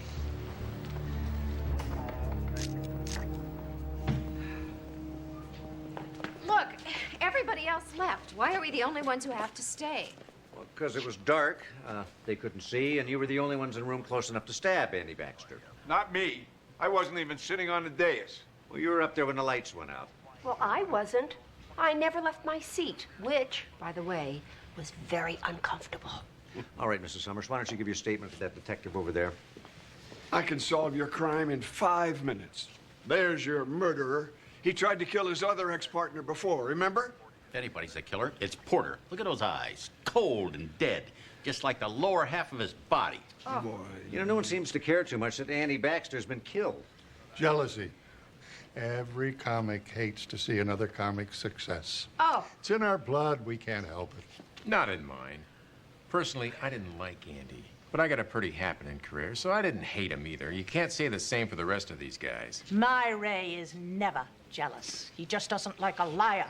Andy lied to him? Oh, yeah.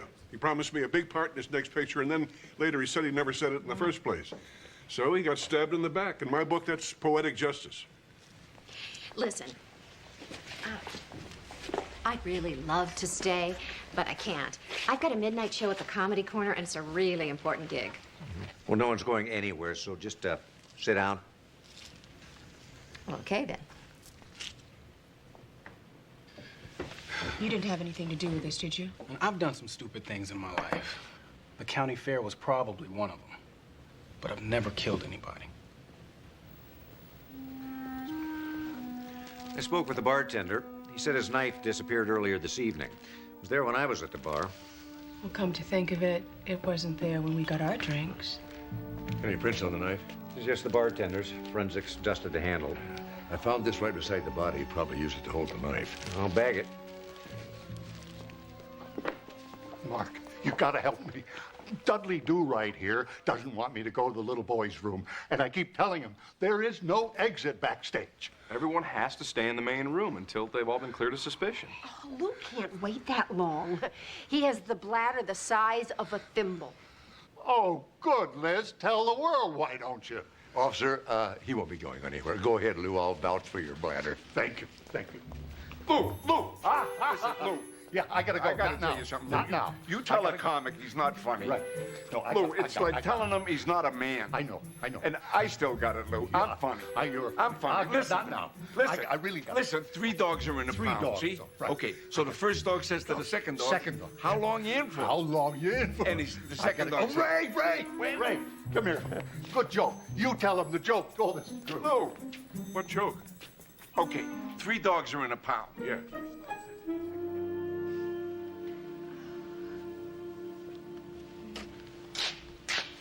Are you okay? Yeah, I guess so. It'll take some time. I know. It's hard to believe Andy's gone. Oh, I meant it'll take some time to break these shoes in. They're killing me. But they're so cute, aren't they? Here. Let me do that. Oh, that's good. Oh, that's good. That's great. You know, a funny thing just happened. I called the Comedy Corner, and they said they don't have a midnight show tonight. As a matter of fact, they've never had midnight shows. Huh. That is funny. I must have been thinking of the Comedy Castle. Or the Comedy Cupboard. Yeah, could be. Could be. Oh, all right. I didn't have a midnight gig. I just wanted to get out of here. I mean, it's creepy. Dead people and all. Yuck. Look, I know he was a jerk, but aren't you the least bit upset about Andy? Well, of course I am. I mean, I'm human, you know.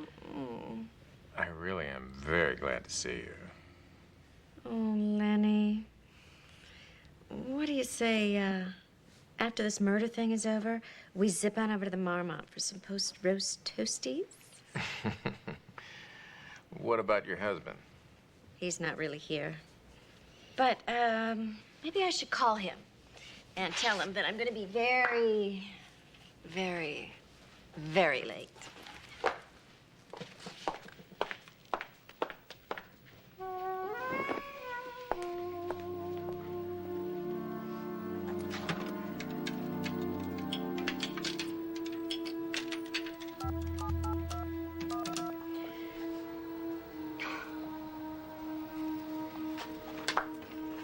Hey, things didn't go exactly as planned. Yeah, I can't leave now. There's something that I gotta do first. Well, it doesn't concern you. I have to finish something I started.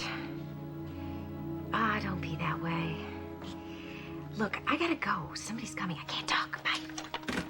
So the second dog says to the first dog, it was unbearable. My master went out, left me locked in the apartment for 10 days. Now I'm sitting there, see? Wait a minute. Mark, listen, you gotta hear this fantastic joke. Tell him, will you? Where you going? I'm not finished. I'm hip. Okay, I'll try one more time. Oh, look, Mr. Zito, I'd love to hear a good joke, but right now we're conducting a homicide investigation. I guess they're right. I'm not funny anymore. Oh, no, I didn't mean that. No, it's not your fault. It's everybody. Nobody will even listen to my jokes anymore. I might as well face it. My career has left the building. It's over. Down the toilet, kaput. I'm done. Finished, washed up. Okay. Yesterday's news. Look, I'll one short joke, okay? Oh, okay. 3 dogs were in the pound, see? Yeah. And the first dog says to the second dog, Wait a minute. What is the one where the third dog comes in and says, I'm just here to get my nails clipped? you know, I don't do kidney transplants, and you don't do punchlines. I'm sorry. Jeez. Mark, have you seen Jesse anywhere? I saw him about 20 minutes ago. Why? Dad, Amanda, back here. Oh, my God, Jesse. What happened? I don't know. I found him like this. Somebody must have clubbed him from behind. Okay, look into my eyes. Well, it looks like he could have suffered a slight concussion. I'll keep an eye on him. But who would have done something like this? Probably the same person that did this.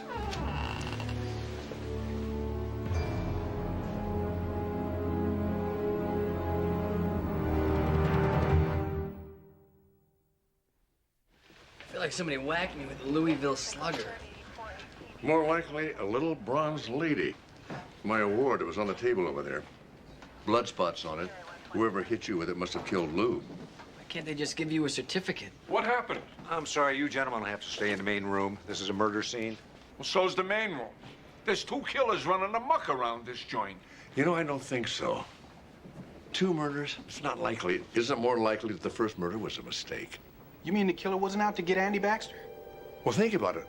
Nobody knew that Andy was going to be here for sure tonight. He was standing right in front of Lou just before he was stabbed. The killer must have been so desperate to get rid of Lou that after that first mistake, he just kept trying. I think we're dealing with one murderer here. Oh, I can't believe I'm never going to see him again or hold him.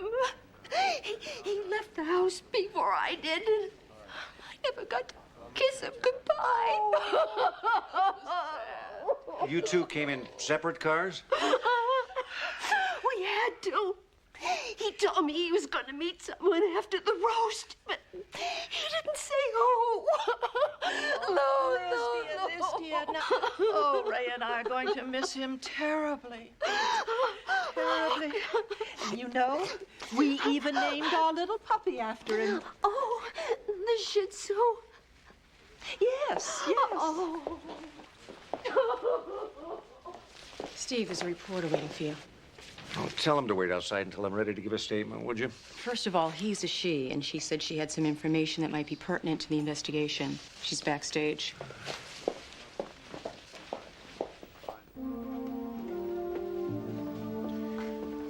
You've got 5 minutes.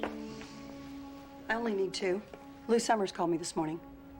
What about? Said to meet him back here after the roast. Why? Don't know. Said he had something to give me for my column tomorrow. And you have no idea what? No idea. Marin Briggs. Lieutenant Sloan? Lieutenant. Unusual first name. It's Steve. I know.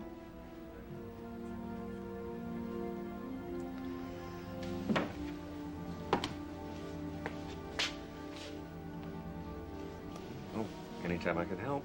Appreciate the help. Bye.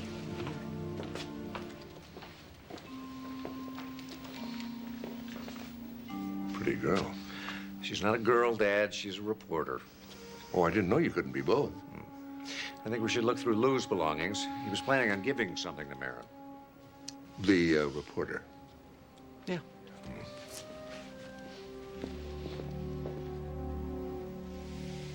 Oh, Lou always had such beautiful hair. Oh. Liz, I know this is a little difficult for you, but it's important. We'd like for you to go through all these things and tell us if there's anything he would not ordinarily carry, or if there's anything missing. Wait, let's see. Well, all of his credit cards are here, and his driver's license and his senior citizen's discount card. And oh, there's a picture of us at our son's wedding. He broke his foot that night doing the horror. Can I talk to you for a minute? Wait, let's see. This is so hard for me to say, but it's eating me up. I think Lorraine Kay is the killer. Why is that? Do you remember how anxious she was to get out of here to play a midnight show at a comedy club? Well, there wasn't any show. I made some calls. So you're saying she's a murderer because she lied about a job? No, there's more than that. She and Andy Baxter had an affair. It was a big secret. Then she broke it off, but she was always terrified that in one of his drunken rages, Andy would tell her husband.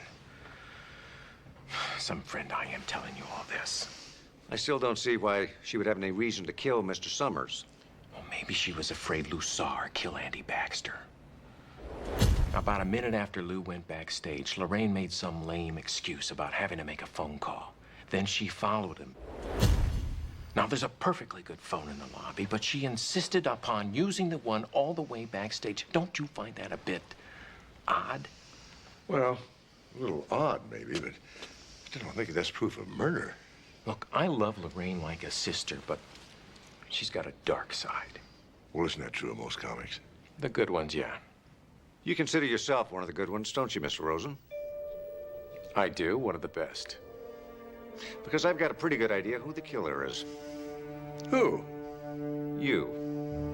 That's ridiculous. I had no reason to kill Andy, and I certainly had no reason to kill Lou. He was like a father to me.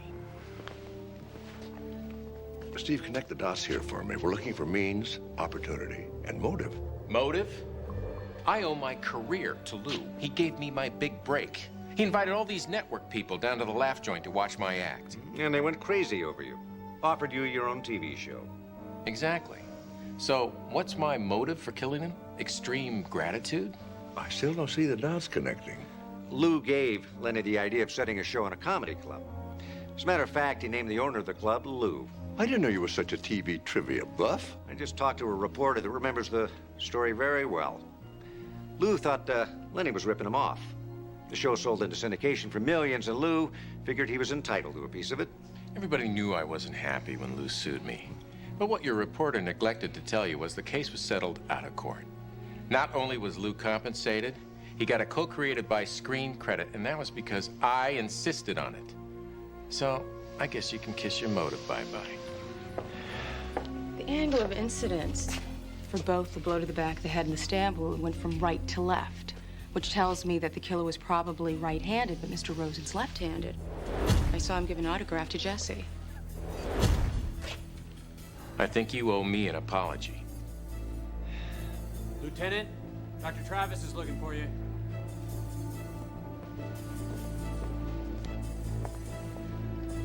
Looks like somebody tried to flush the evidence.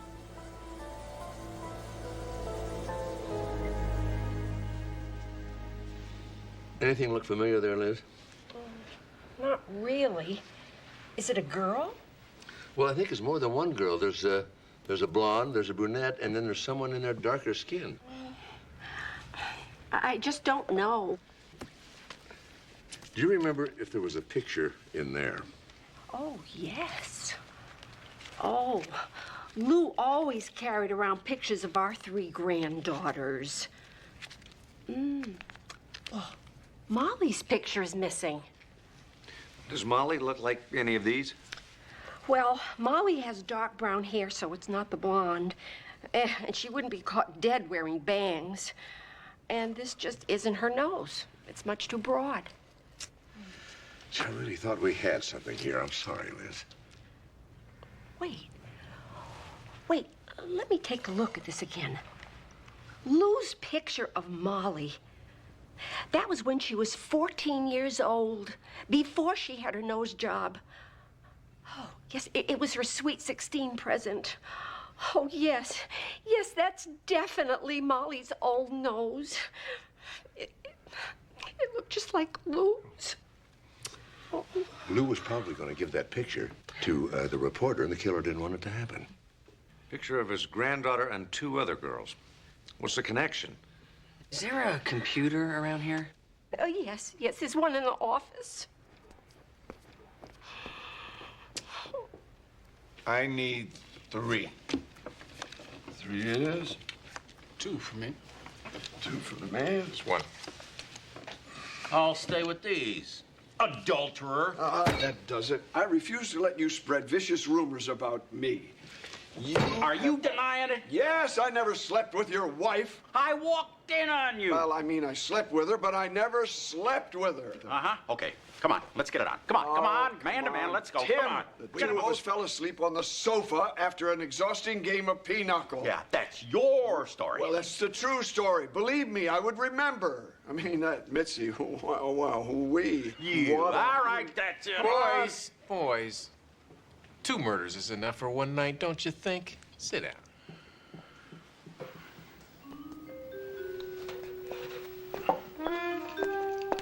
And no kibitzing, Lorraine.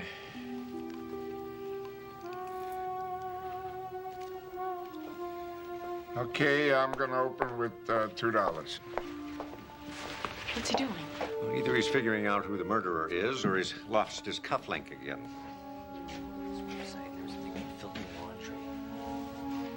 Filthy laundry? Folks, I'm happy to say that you'll all be able to go home very soon.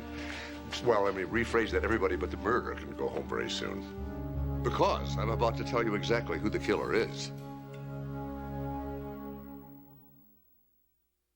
All right, everyone, what we're going to do is play a little version of musical chairs here. We're going to find out who had the opportunity and the means and the motive to have committed these murders. And by the simple process of elimination, whoever's still sitting on the dais is the killer. Not a bad idea for a game show, Mark. We should talk. Right. We'll talk about it later, Ray. Okay, I think we'll start with Mr. Wild. Now, Jay flew in from New Mexico tonight, and he came directly from the airport. And he entered the club with my friend Amanda Bentley. Now, in order to commit the murder, someone had to change that fuse so that the spotlight would blow. Mr. Wild was never out of the sight of Amanda, so he would never have been alone long enough to change that fuse. So I can step down now? Be my guest, Jay. Thank you. Okay, now we come to Mr. Masters.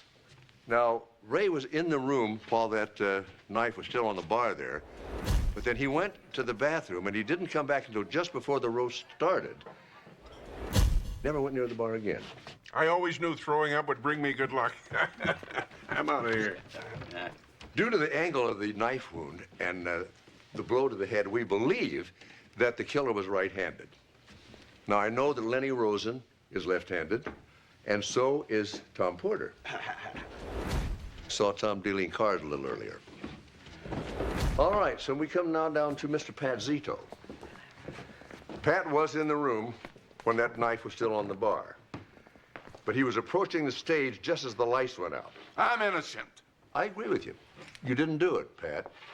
Because from the time Lou went to the bathroom right up to the moment he was murdered, there you were, Pat, standing out there trying to get someone, anyone, to listen to your joke. It doesn't help when people step on your punchline. I'm sorry about that, Pat. You may have murdered a lot of jokes in your time, but you never killed anybody. Yeah, low blow, Sloan. I gotta hit the jar, and that chicken's not sitting well. All right, that narrows it down to Mr. Tim Conrad and Miss Lorraine Kay. When the lights went out, Tim jumped up from his chair. They said he was trying to get away from Andy Baxter. He never tells the truth. Look at his driver's license. It says he's 6'1". Well, tonight, he wasn't lying. Look at this blueberry stain on his shirt there. He never washes his clothes. That stain is probably there from laughing. No, this is a little more recent. Tonight, as a matter of fact. When he jumped up, he ran into a dessert cart and knocked a plate of blueberry pie onto the floor. And he was headed that direction, off stage.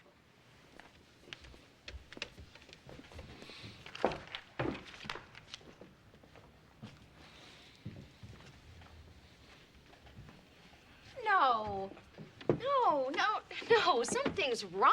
I didn't do anything, I swear. You were still in the room when the knife was on the bar, Lorraine. And then when Lou went to the bathroom, you left shortly after. That was just to make a phone call. Ask Lenny. Did Lenny go with you? Well, it was kind of a personal call. You know how we girls are. Lorraine, I'm going to ask you to do me a favor. Will you just walk across the stage for us? Why? Humor me.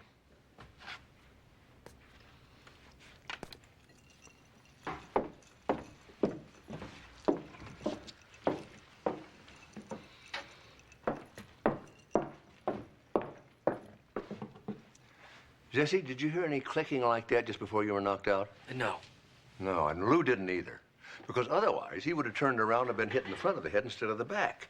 Well, what if his hearing aids were turned off? Then he wouldn't have been able to hear anything. That's true, Tom, except Lou had both of his hearing aids turned all the way up. Maybe she took her shoes off. What are you doing, Lenny? You think I did it? Oh, no, baby, but hey, take a look around. You're the only one left up there. Well, that's it, Lenny. You can just forget about meeting me later at the Marmont. You know, he's right. You could have taken your shoes off and snuck up on Lou, and he wouldn't have heard you.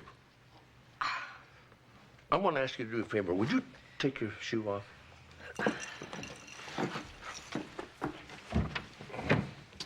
Thank you. Can I see the sole of your foot?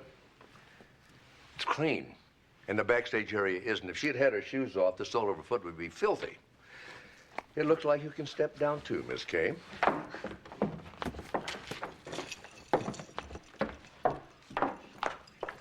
Dad, what just happened here?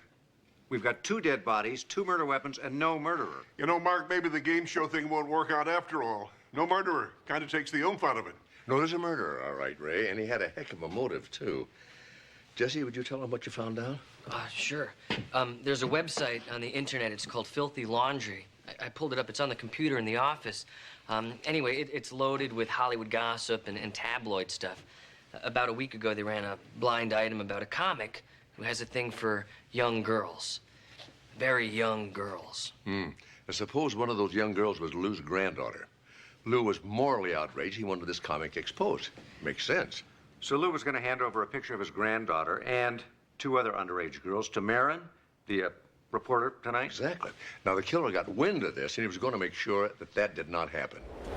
So he changed the fuse in the fuse box so that when the spot went on, the lights would go out. He'd have about 10 seconds to stab Lou. He went to the bar, and he stole that knife when the bartender wasn't looking. Unfortunately, when the lights came on, he discovered he had missed his intended victim. But he didn't give up. He saw Lou go backstage. So he followed him. He was going to ambush him when he came out of the bathroom. But he heard someone coming. He quickly ducked behind a curtain.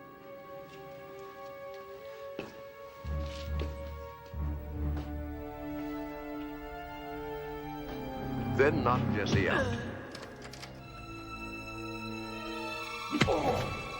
After he bludgeoned Lou, casually walked right back here into the main room. You know, this is such a wonderful old place. So many gifted, talented people walk through those doors. Dad, are you okay? Yeah, fine. Look at that ceiling. You simply don't see crown molding like that anymore.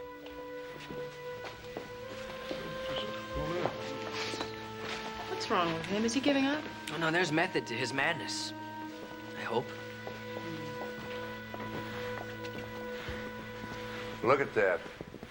Laurel and Hardy fooling around with Harold Lloyd. Dad, you've had a rough night. You want me to take you home?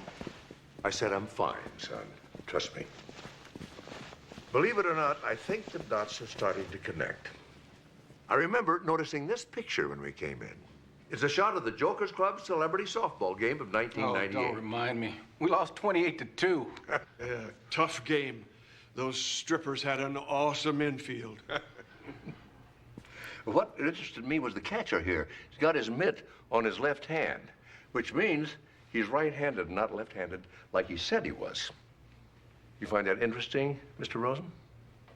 What are you getting at? Nice catch. Can we spell ambidextrous? So I'm ambidextrous. What does that prove? Well, it proves almost everything. You know, only a handful of people here could have possibly committed the crime, and they've all been eliminated. You were only eliminated because you said you were left-handed. As it turns out, you're not. You're right-handed. And that narrows the list down to just one, Lenny, and it's you.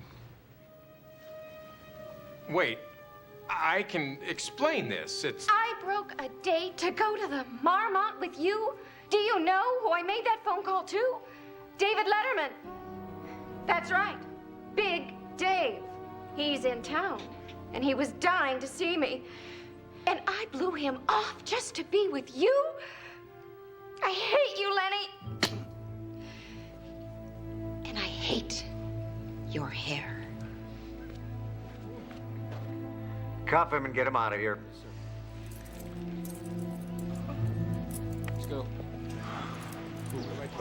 Well, you scared me there for a minute, but I gotta hand it to you. You solved it. Well, no, actually, you did. You said it was Lenny. I just filled in the details. Like the motive and how he did it? Well, lucky hunch.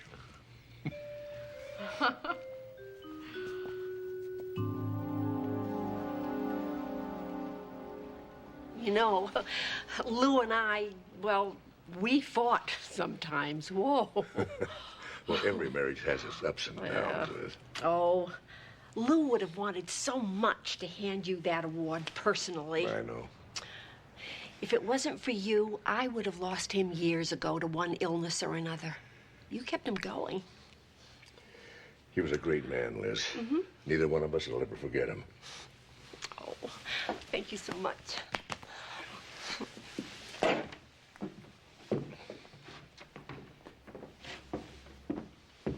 Sorry, Dad. Exhibit A. I'll clean it up and give it back to you after the trial. Yeah, okay. Would have been nice to hold it for a second.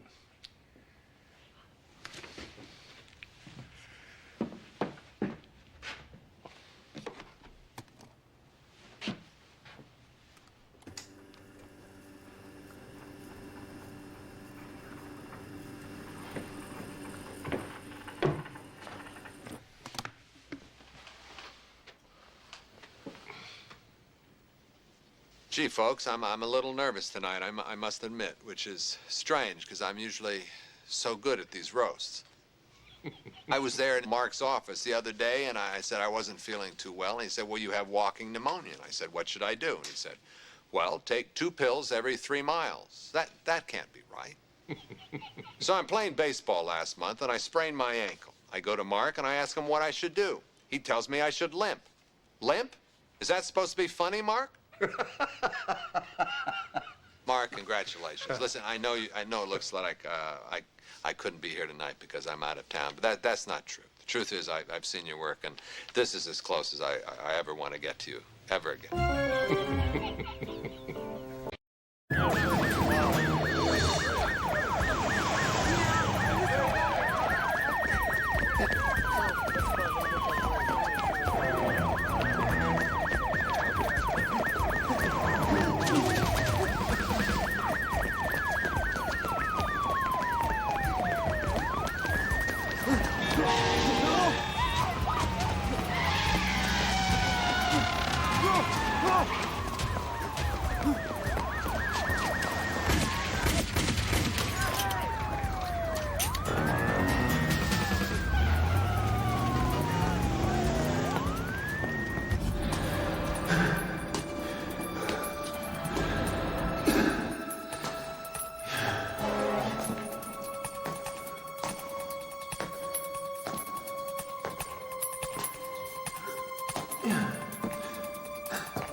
gun! Drop it, now!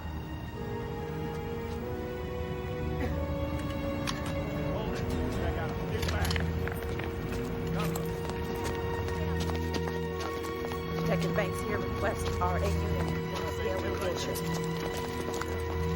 Ambulance is on its way. All right, thanks. Hang on, we're getting you help.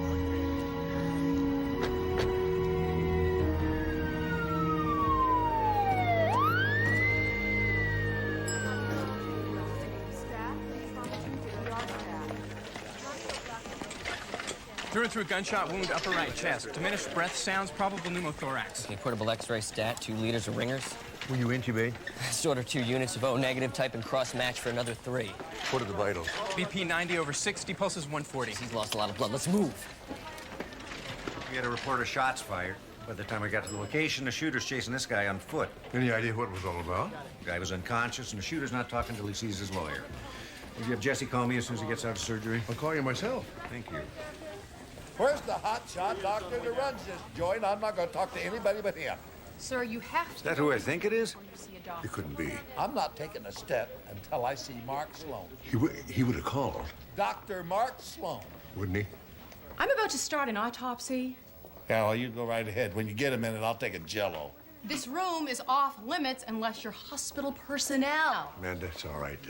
That's my brother. Sorry. What kind of hospital are you running here? Ow. Steve, have you gotten shorter? I'm gonna run along now. Well, wait, don't you want to talk to Uncle Stacy? Ongoing investigation, Dad. I'm sorry, I'll see you at home. Thanks a lot. I'll get the wheelchair. I could have sworn he is taller. So how are you, little brother? You've gotten older, have I? Oh, yeah. I wish you'd told me you were coming. I would have come to the airport. What? I could have met you at the airport.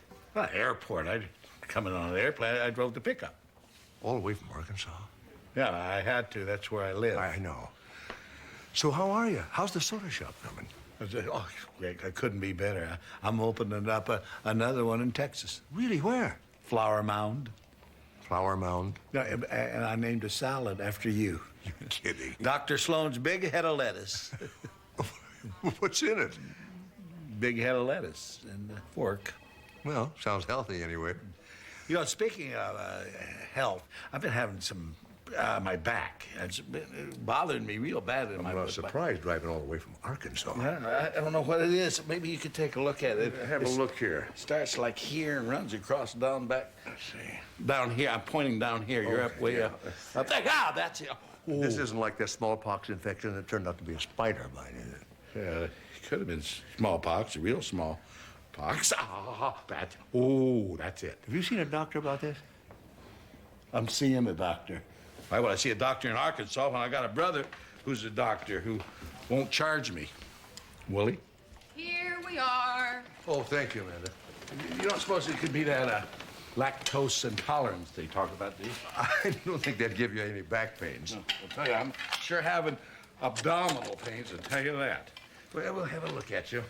Just take all the time you need. I've had this for a couple of months. Another hour or two ain't gonna hurt anything. You need any help? No, we're just fine, thank you. Bye-bye. Did I mention the sudden weight loss? What weight loss? Dr. Sloan, Dr. Mark Sloan. Telephone Just a call minute. on line 5. And the fatigue. It seems like I'm tired all the time. Yes. Oh. Oh, yes, how are you? And the fever. I get the chills a lot. I can be there probably in about 5 minutes. That's nothing compared to the pain. I better make that 10. All right. What? Well, we got about 5 minutes to get you down to a meeting and checked in. I don't want to be in trouble. Good.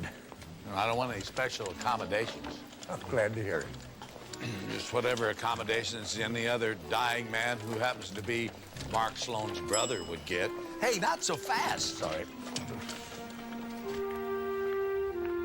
You must be Mark Sloan. I am. Dr. Wesley? Madison. Well, man, like Wisconsin. Yes. My 2 sisters are named Savannah and Augusta. Oh, I wake up every morning grateful that my mother didn't move us to Georgia until after I was born. Oh, I can see why. I understand the boardroom meeting went fine. I heard that too. I thought maybe you'd like to meet some of the doctors, if you have any questions or just need help getting you settled. Why? You don't think I can get settled in by myself? Oh, no. I mean, yes, it just, well, I know how new jobs are. A lot of new faces, everyone watching everything you do, dissecting every move you make. That's not coming out the way I meant it. Are you this comforting with all your patients? A little better than that, I hope. Well, doctor, pleasure to have met you, and welcome. Thank you. There is one thing I wanted to ask you. Yeah. Well, I find myself here, dean of the medical school, with its extraordinary reputation, and I was hoping that I could come to you for advice until I get settled in. Well, yes, I thought you just said you didn't need any help. Not exactly. I asked you what made you think I needed help. I was afraid it showed in my face. Oh, no, nothing on your face. Nice face. Oh, that's the nicest compliment I've gotten all year. Well, of course, I was in the Amazon rainforest alone for the last year, studying the social behavior of the arachnid. Not known for their charm or wit, I guess. No, but it is great training in dealing with corporate structure. So what about it? Can I call on you, until I get my sea legs? Oh, as long as you like. I'm running an IMD clerkship class this afternoon. You'd like to drop by and meet some of the future doctors. I'll do that. Good. See you there. All right.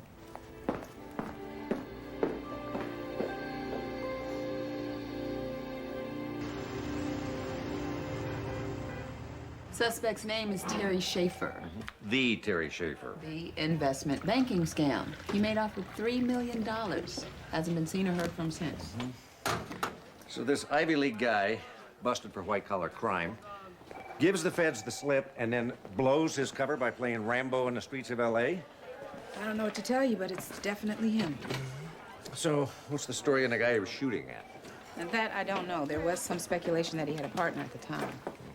Could be that. Or it could be a guy who could identify him and send him to prison. Yeah, or blackmail him. There's got to be some connection.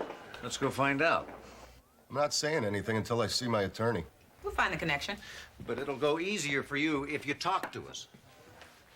I'm not saying anything until I see my attorney. Was he blackmailing you? Ask him yourself. I've never seen this guy Schaefer before in my life. I was coming back from doing some grocery shopping, and I started up the steps, and this man ran out of the building. He was in a hurry. He looked at me, he took out a gun, and he pointed at me, and I dropped the groceries, and I ran. Well, if you remember anything else, hello. I'm telling you, I don't know him. Well, what is it that you want me to remember? No, it is not. I want you to remember this. This guy already tried to kill you once. If he gets out of jail, he's gonna try again. I told you before, there's nobody here by that name. Hold on. Your name's Jack? Brian. There's no Jack here. Will you please stop calling? Geez, I don't know how anybody getting arrested around here. Phone's ringing all the time. People coming in and out. Did I tell you about the pain in my back? Once or twice. Sudden weight loss. See you, Uncle Stace. Mr. Sloan. It's me. I'm Daniel Richards. I'll be following your case. Aren't you kind of young to be a doctor? Let me see your driver's license. I'm a third-year student physician, sir. You can be that at 12? Mr. Sloan, I've been Why don't you come back after your 4th year when you're 13? I'm old enough, Mr. Sloan. Trust me. All right, let's see here. They've done a blood panel, a series of x-rays, and an MRI. I think it's lactose intolerance. What do you think? Oh, we should have the results by tomorrow. We'll know more then. And you are.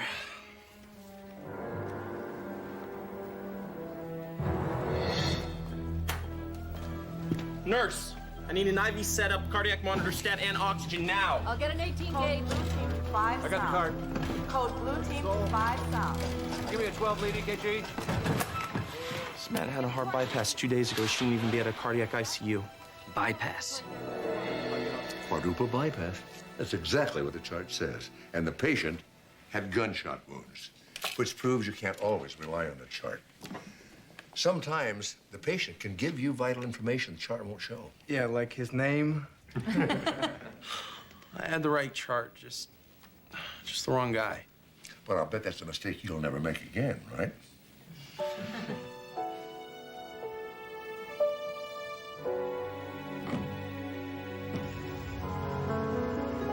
We've already got Brian Mitchell's side of the story. Is that right? You're not interrogating my client before his attorney arrives, are you? Why is there never a traffic jam when you need one?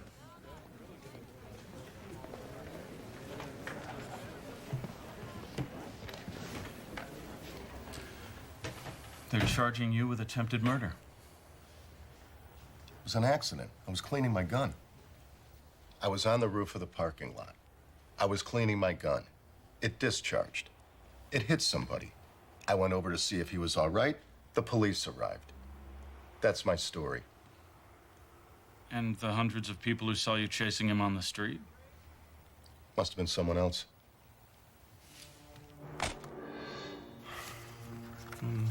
What is this Brian Mitchell, is it, going to say? Nothing. He says anything about me, I say a few things about him. And a couple of $1 million that's missing. I don't want to hear this. Don't tell me things I don't want to hear.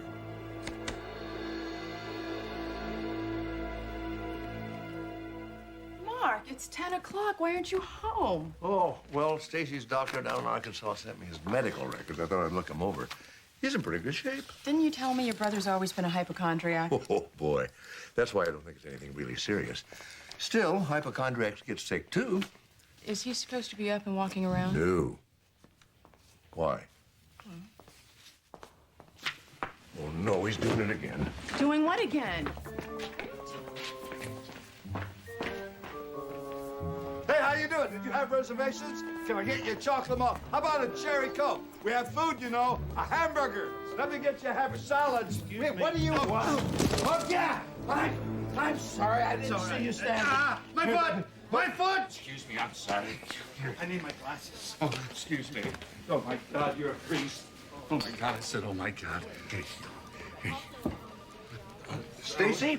I hit a priest. That's 7 years bad luck. Father, he didn't mean anything by it. No, he's sleepwalking. He doesn't know what he's doing. I'm Presbyterian. That's all right. There's no hard feelings. I'm Father Connolly. Oh, Father Connolly. Dr. Sloan, nice to meet you. This is Dr. Amanda Bentley. How do you do, Father? Want a shake?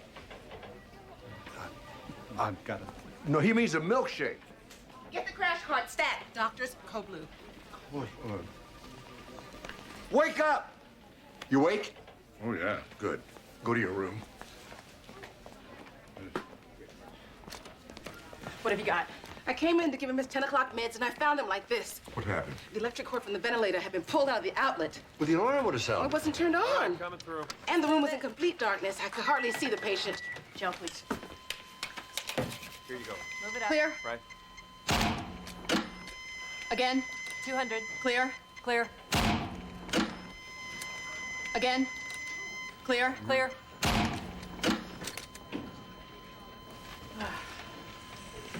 Pupils fixed, dilated. Her pulse. Call it. 10:16 p.m. 10:16 p.m. Time of death.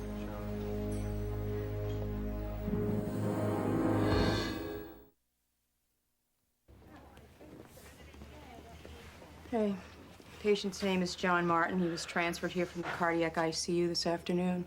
Cause of death? Cerebral anoxia. Power cord to the ventilator was pulled out.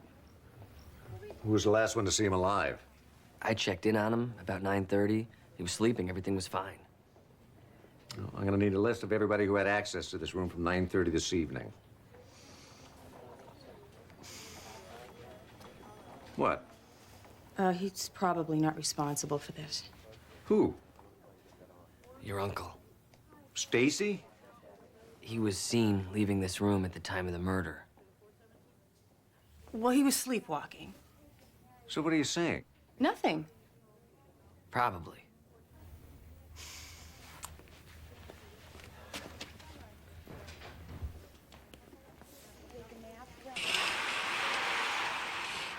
I thought you stopped sleepwalking years ago. I did. Lately, things... Lately? Strange things have been happening. Like what? Like I wake up and I'm in the soda shop. It's 2 a.m. and I've opened for business. Oh, that's not good. Well, tell me about it. Who goes to the soda shop at 2 o'clock in the morning? Got half a dozen sodas laying there losing their fizzle. Yeah. Tonight, Stacy, did you see anybody or hear anything at all? No, I never do. What's the use? I'm going to hell anyway for hitting the priest. You know, I'm going to try a small prescription for clonazepam. And if that doesn't work, we'll just keep increasing the dosage till we get control of this thing. Ellen, yeah, Dr. Sloan, would you put a cot in my brother's room for me, please? Yeah, I think I better keep an eye on him for the time being. Thanks. Okay. Try and get a little sleep.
Hey, Amanda, have you seen Mark? You just missed him.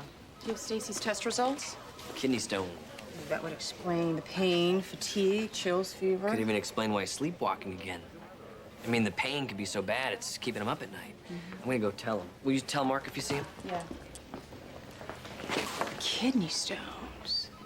Ouch. You can get that from malts? Well, yeah, but you'd have to drink a lot of malts.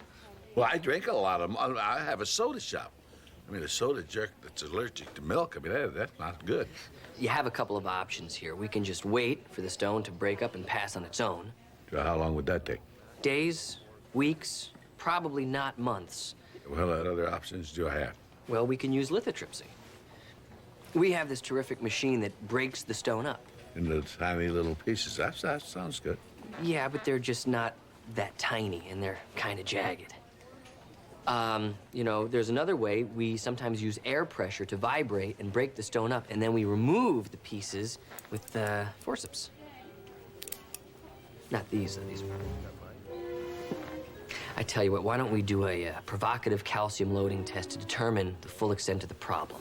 Good? That's good, doctor. Yes, good. Okay. These.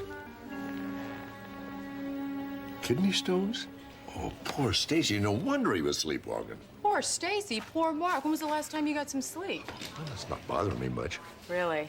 Then why are you wearing your lab coat inside out? I thought I lost all my pants. Uh-huh. Dr. Sloan, can I talk to you for a minute? Yeah, what's wrong, Daniel? It's Dr. Wesley.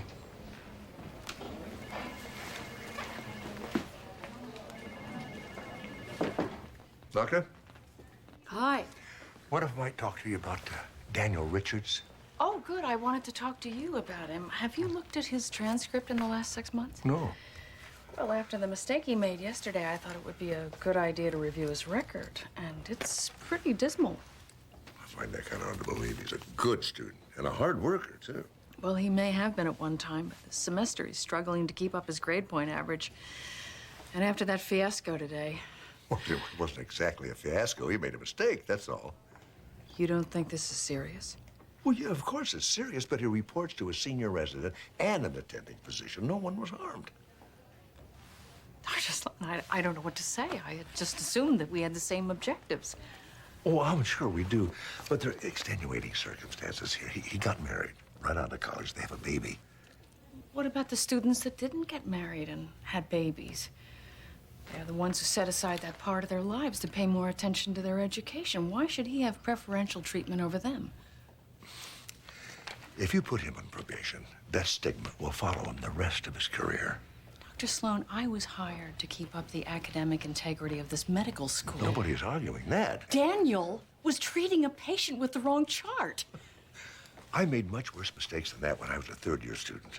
And if I may say so, I turned out to be a pretty good doctor. Great, I'll be there in 15 minutes. Randy, I'm gonna go talk with John Martin's wife. If Cheryl comes back, ask her to stay in the Brian Mitchell case, will you? Sure. Who's John Martin? Patient that was murdered at the hospital last night.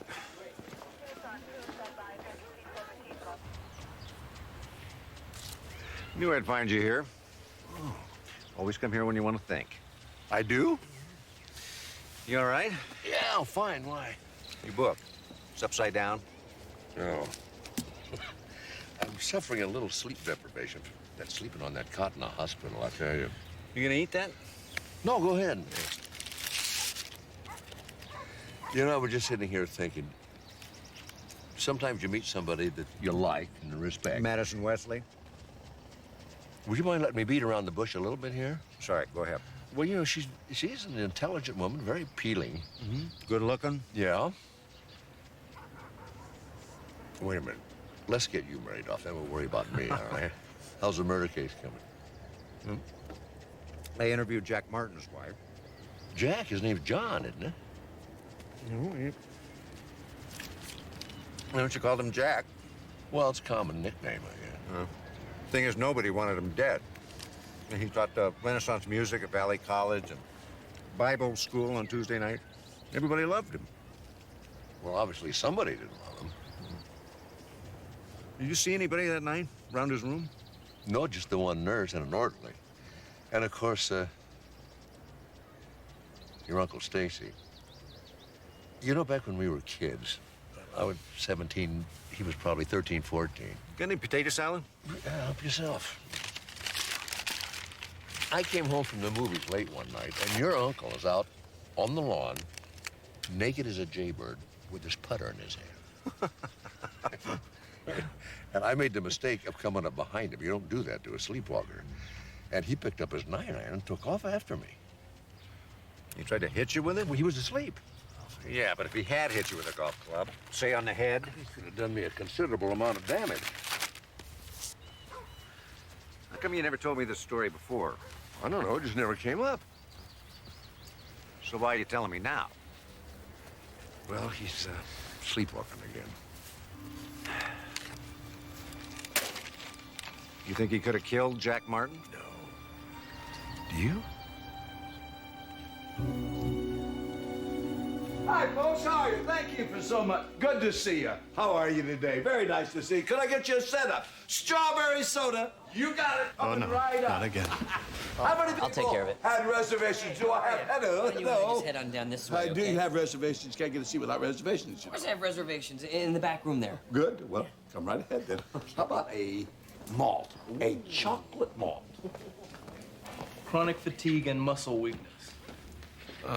Not enough information. It could be a number of things. Depression. Weight loss, dark skin pigmentation. I don't know. I don't know. Yes, you do. Think. Intolerance to humidity and altitude. Oh, I know this. I know this. This is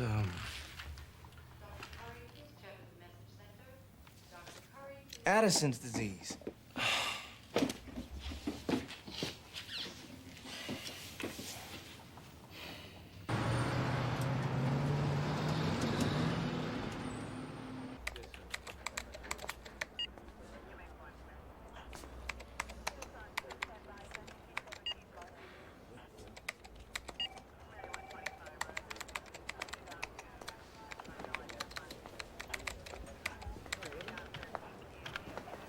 This case will still be here in the morning.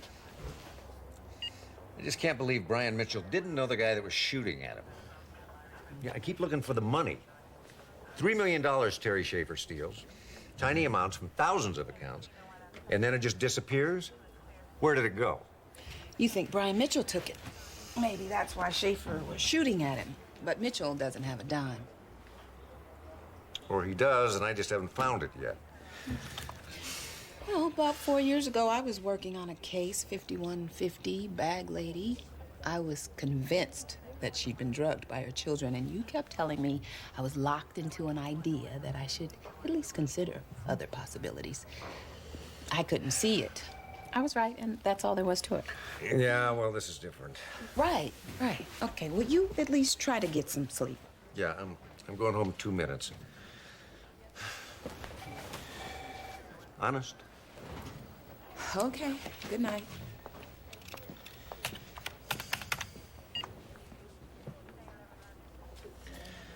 Well, what do we have here? Safety deposit box.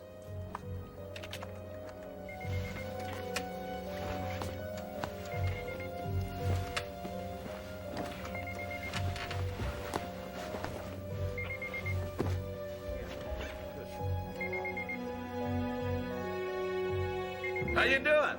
Good to see you. How are you today? Very nice to see you. Could I get you a setup? Strawberry soda.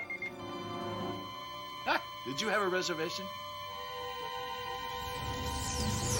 Blue team to 5 south. Coach blue team to 5 south. In here. All right. You've got a post. He's 100 over 60. Let's get him to the ICU. On my count, 1, 2, 3.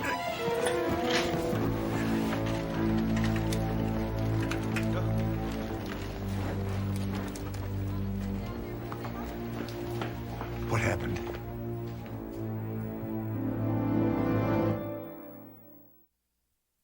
I'm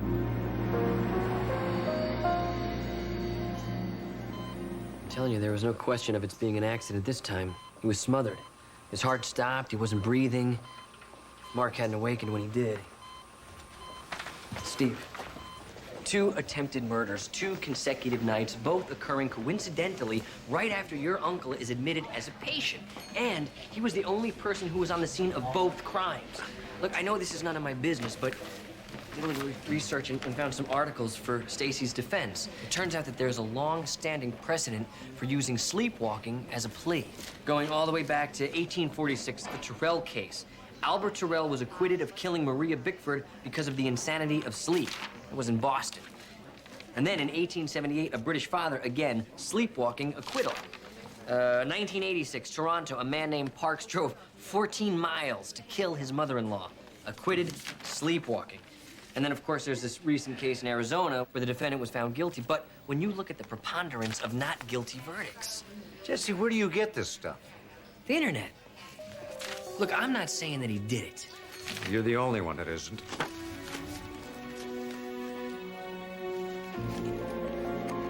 You actually gave Steve this stuff? I tried to, he wouldn't take them. Well, I don't blame him. You practically accused his uncle of being a murderer. Look, I never used the word murder. But I think you have to face the possibility that Stacy is responsible for 1 death and 1 attempted murder. Jesse. Look, this isn't just some harebrained idea of mine. You gotta face the facts. What facts? Okay, the first guy that died, John Martin. Somebody pulls the power plug to his ventilator out of the wall. So? Look, somebody walking through his room, sleepwalking through his room, could have easily done it. I mean, how else could it have happened? I don't know. And then there's Brian Mitchell. Somebody tries to suffocate him, then when he comes to, who was standing over his bed with a pillow in his hand? Stacy Sloan. Of course. He was probably on that grassy knoll in Dallas, too. Now, why do you go and say things like that for? Or maybe he was in Memphis sleepwalking the night Elvis died. Very funny, I get it. You know, make all the little jokes you want. I'm not joking. But I think you have to face the fact that Stacy was the only person who was on the scene both times. Well, there's still another possibility, but it requires that we both return to the planet Earth. Now, everyone was saying how lucky it was that Mark woke up when he did, but it's just as likely that Stacy got out of bed still sleepwalking and scared off the would-be killer, saving Brian's life. Sure, I mean, you know, that's possible if you want to use logical thinking. Ugh, logic's very important in a case like this. I've got to admit that case in Toronto is very compelling. You have too much time on your hands.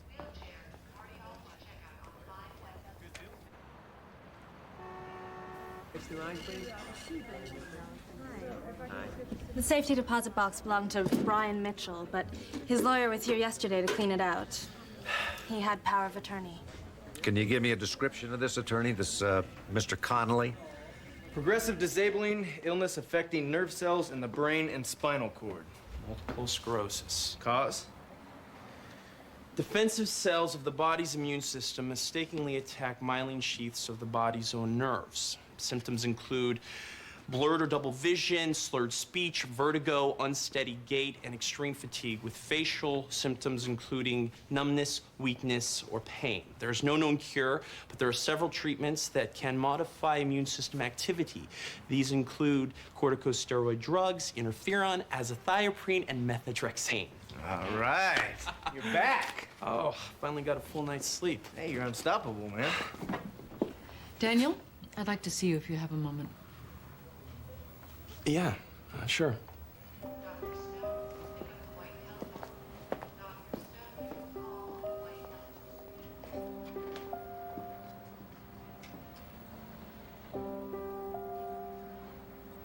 didn't say that, and I told him that I wanted him to come here because I wanted to talk to him. That's just part of my... You wanted to see me? Come in, Daniel. I will call you back shortly.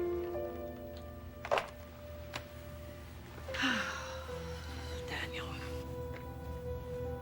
as part of your IMD clerkship, you were assigned 3 patients to follow. Yes. Can you tell me who they were?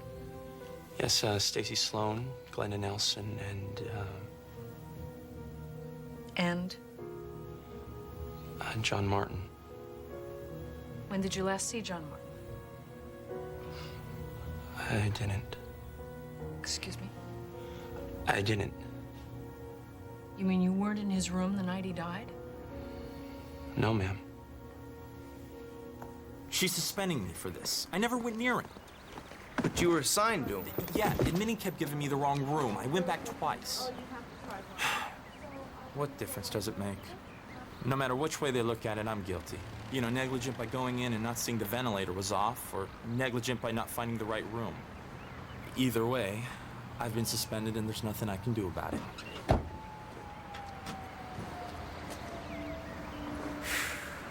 You could appeal it. What good would that do? At least talk to Dr. Sloan. Maybe he can do something.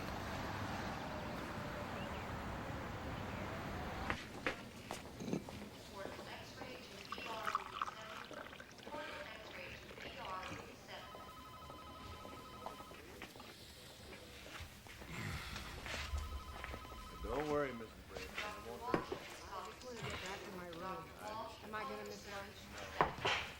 Mark, morning. Remember the patient who died the other night, John Martin? The ventilator accident. Exactly. I found something unusual in his trachea, some microscopic fibers. Now, they could have been from the pillowcase or the pillow itself. In any event, he couldn't have rolled over on his stomach. Somebody smothered him. Are they gonna try to pin that on Daniel, too? What are you talking about, Allie? He was suspended for negligence. He's too embarrassed to come tell you himself. Sometimes the patient can give you vital information the chart won't show. Yeah, like his name. I had the right chart, just the wrong guy. Mark?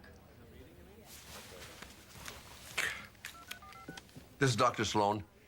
Get me the admitting office, please. So Jack Martin was put in the room Brian Mitchell was supposed to be in, and Mitchell was put in the room that Martin was supposed to be in. So Daniel did not make a mistake at all. He had the right records. Admitting sent him to the wrong room. Mark. And that also means that whoever killed Jack Martin actually was after Brian Mitchell. He killed the wrong man. God, if I weren't so tired, I would have figured this out yesterday. You think I'm wrong? Dr. Wesley. Yes, he's here. Yes.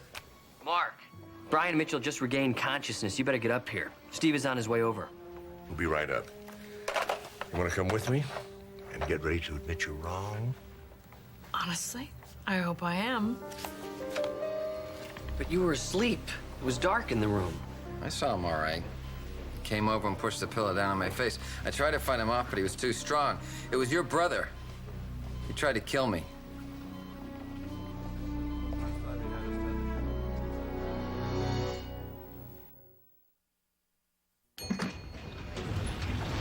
Somebody he's never met tries to shoot him, and then, oh gosh, what a coincidence. His hospital roommate tries to smother him. Look, we all know he's lying. I mean, all you have to do is prove it. I'm gonna go see the judge about a warrant. I'm going with you. Oh, doctor, about young Daniel. I can hold off on that paperwork another day or so.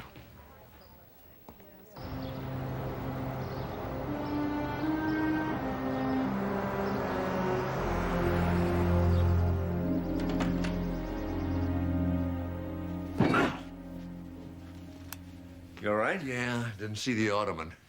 Dad, you really gotta get home and get some rest. Why does everybody keep saying that? I'm fine. You know, you were pretty good back there. Back where?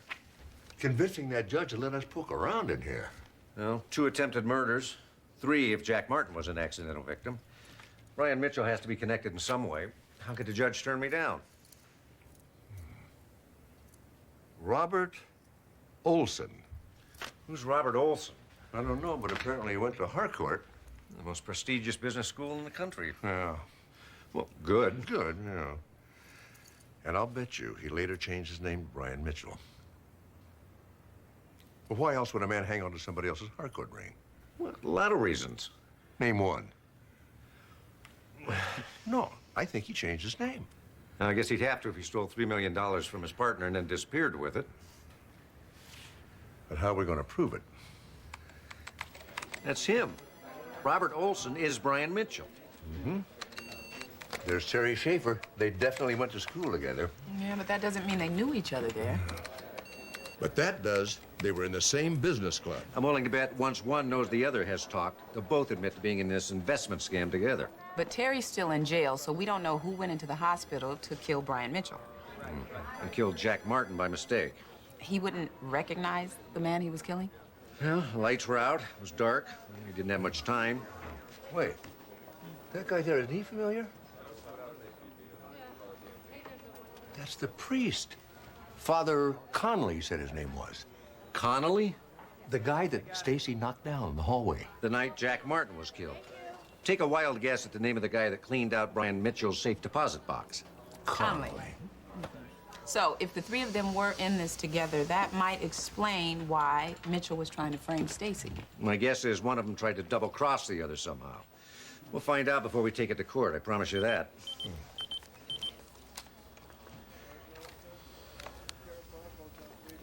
They've rushed Stacy into emergency surgery. Go. I'll keep checking on Connolly, see what other information I can dig up on him. Would you get a hold of hospital security? Tell them if they see that new priest walking around to detain him. Done.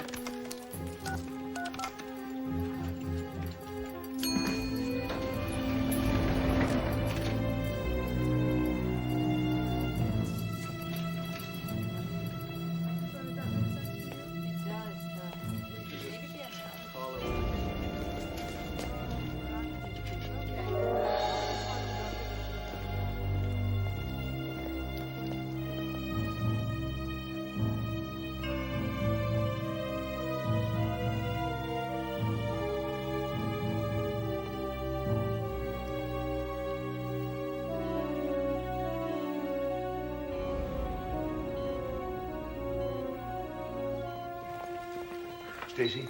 Oh, he's fine. You should have seen the size of that stone. I'm surprised he wasn't complaining more. How long will we be in recovery? About another hour. Thought you just might want to know. I'm gonna go talk to Brian or Robert or whoever he is. I'll check on Stacy and catch up with you. Security, can you come with me? Oh, I'm sorry. I didn't realize anyone was here. I just stopped in to say goodbye. And to say sorry for any discomfort I may have caused him. Discomfort? It's a long story. Well, I was planning to sit with him a while. I'd be happy to express your apologies to him if you like. No. I need to do this myself. But I'll tell him you stopped by when he wakes up. All right. Thanks. Father.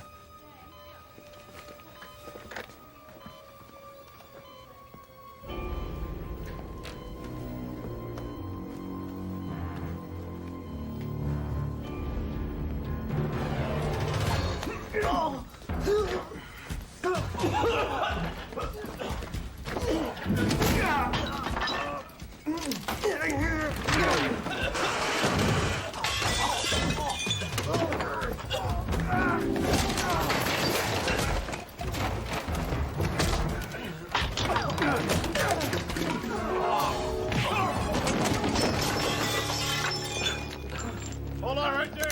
Give it up, Connolly. Hold it. You okay? I am now, thanks. You are dead, Olson. You took off with all the money. You couldn't have pulled it off without me. And you were trying to cut me out of my share. Your share? Yeah, we'll settle it all in court.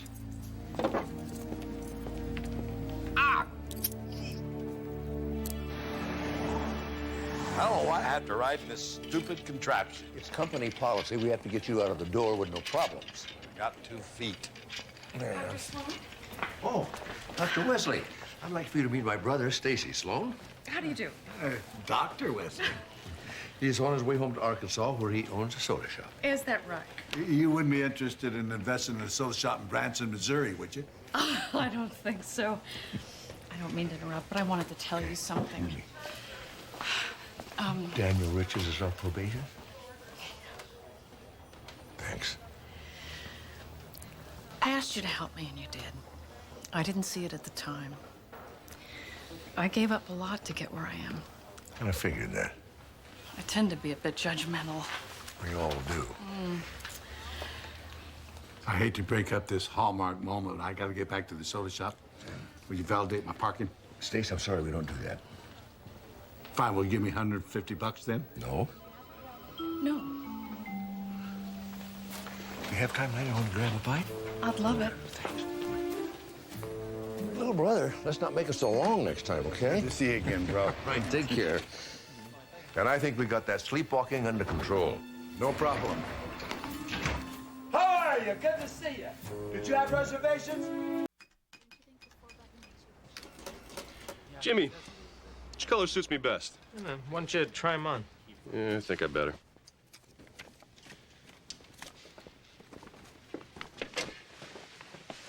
Hey, somebody smoking in here?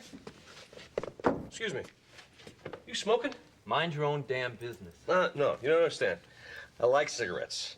My daughter's trying to get me to quit. You wouldn't have to have a smoke I could bum, would you? Yeah, sure. I'll be out in a minute. It's these stupid California laws. It's like now the cigarette police are gonna nail you the minute... You! Hey, Val. Long time no see.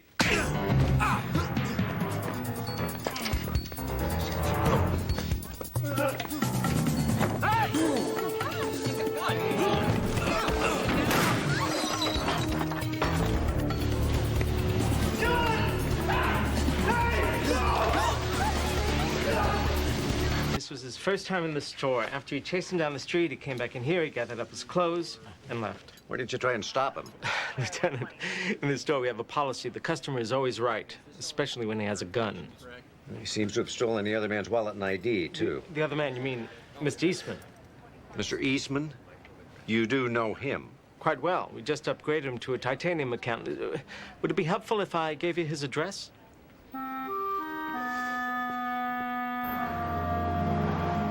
Jesse, what are you doing at the hospital? I thought this was your day off. Yeah, I just came in to take care of some paperwork. Listen, I'm so sorry to hear about you and Susan. I thought you two were practically married. That's okay. I'm pretty much over it. I can't believe she ran away to Oregon with a chiropractor. It's probably for the best. She's always had a bad back. Is this your long weekend? What are you doing calling in? They just paged me. Mr. Antonicello's cholecystectomy been moved up to today. There's no problem with it at all, but I think somebody ought to check in on him. I was going to call Amanda. No problem. I'll do it. CJ, enough, okay? Thanks. So, do you have anything great planned for this weekend? Oh, yeah. I got myself 8 Humphrey Bogart movies, and I'm at Barbecue Bob's getting myself some takeout. I'm going to have a private film festival food fest for myself. You've got CJ there? Yes, I do. Just for the day. You know, Amanda's mom got the flu, and they couldn't find anybody else to take care of him, so... What's going on? Nothing really, Mark. You know, maybe, can we talk about this later? Oh, thanks, Tony. Sure. Well, my food's here. I'll be at home. You can call me there. Have fun with CJ. All right, thanks. Bye. CJ, you want to cut me loose and hang up this phone? CJ. You must be Dr. Sloan. I'd recognize you anywhere. Yes? Your cleaning lady said you'd either be here or at the video store. I'm Chuck Greer. Steve and I were in the Army together. Oh, my Chuck Greer, oh my gosh. Steve's told me all about you. And this is my daughter, Barbie. Hi, Barbie. I can't tell you how honored and what a privilege it is to meet the guy who saved my son's life in Vietnam. He always exaggerated that. We pretty much looked out for each other over there. You know, he's at work. I gotta call him. No, please don't disturb him. Disturb him? Are you kidding? You know how many times he said how sorry he is he lost touch with you? Please, just not yet. Well, you moved away from Kansas City, wasn't it? But that was my fault. I didn't leave a forwarding address. And the fact is, right now, I've kind of got a business meeting. Oh, you're not coming out to the house? I brought Barbie out for a sort of a combination business trip vacation. I thought I'd have to look up my old Army buddy. You'll be so thrilled to see you. But the thing is, first, Dr. Sloan, I have to ask a favor. Sure, anything. You know, I have some business in Santa Monica, and I was wondering, could I let Barbie stay with you for a couple of hours? It's not a long meeting, but she'll be incredibly bored. Well, yeah, sure. At least I can do. It won't be more than 2 or 3 hours, and when Steve comes back, if you two haven't ruined your appetite already, I'll take all 4 of us out to a great dinner. It's my treat. We'll see about that later. I'll be happy to take her out to the house for a few hours. We'll have a good time, won't we, Barbie?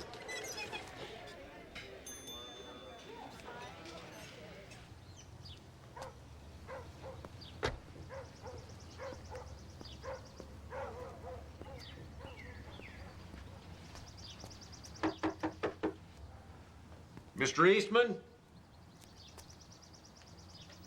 Mr. Eastman, are you here?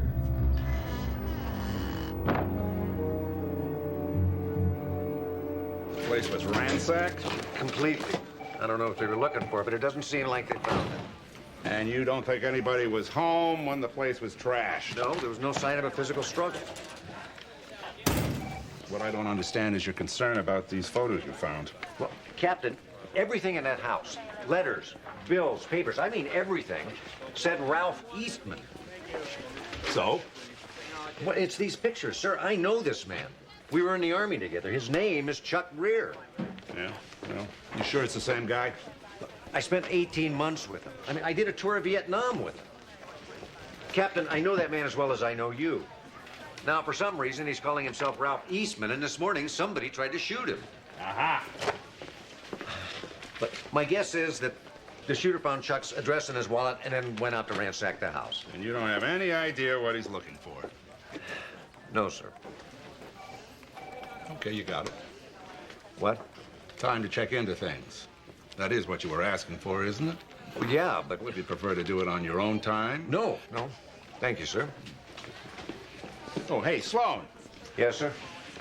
You know, if I wasn't ahead of you once in a while, you'd be the captain, and I'd be the lieutenant.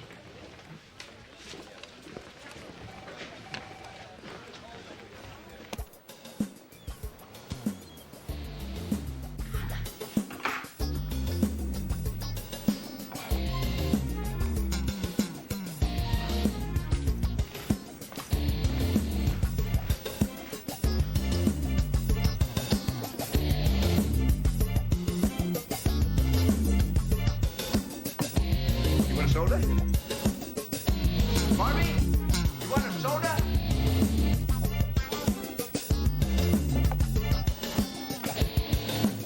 Okay, I'm gonna watch my movie now. All right.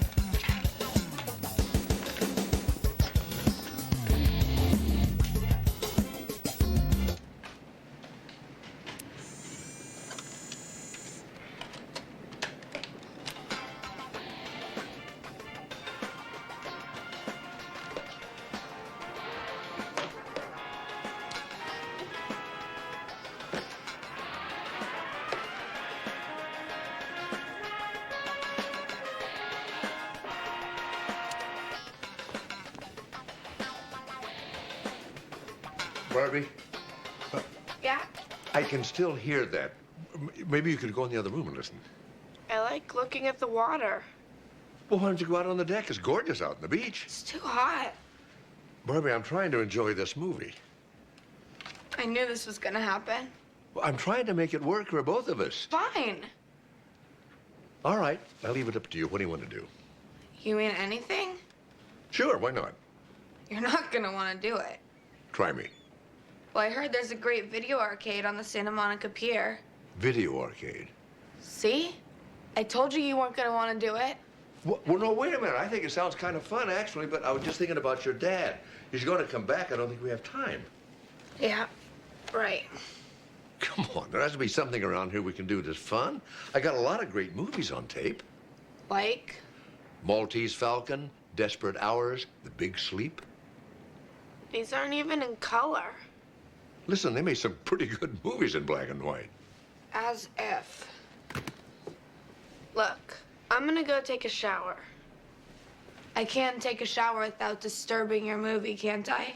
Barbie, I'm sorry this is more fun for you.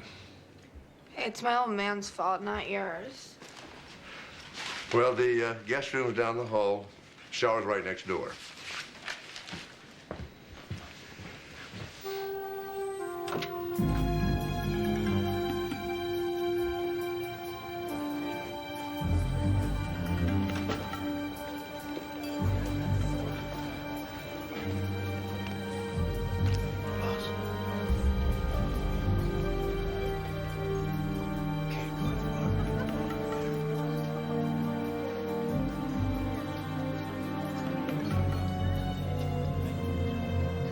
Tommy, long time no see. Got a lot of nerve, Greer. But then, you always did, didn't you? What are you doing outside Kansas City? Let's cut the social chit-chat. You give me one reason I shouldn't kill you right here and now. First, tell me one thing. What the hell was Val doing in that clothing store this morning? I'm out here on vacation, and Val just happened to need new pants. I still can't believe you tracked me down and invited me to dinner like this. You steal me blind, and now you want me to It was break... 5 years ago. Let's say we let bygones be bygones. Let's say I break your head, huh? Better yet, I think I'll let the boys do it for me. You know, Val isn't real pleased with you after this morning. He wouldn't even charge me for the privilege.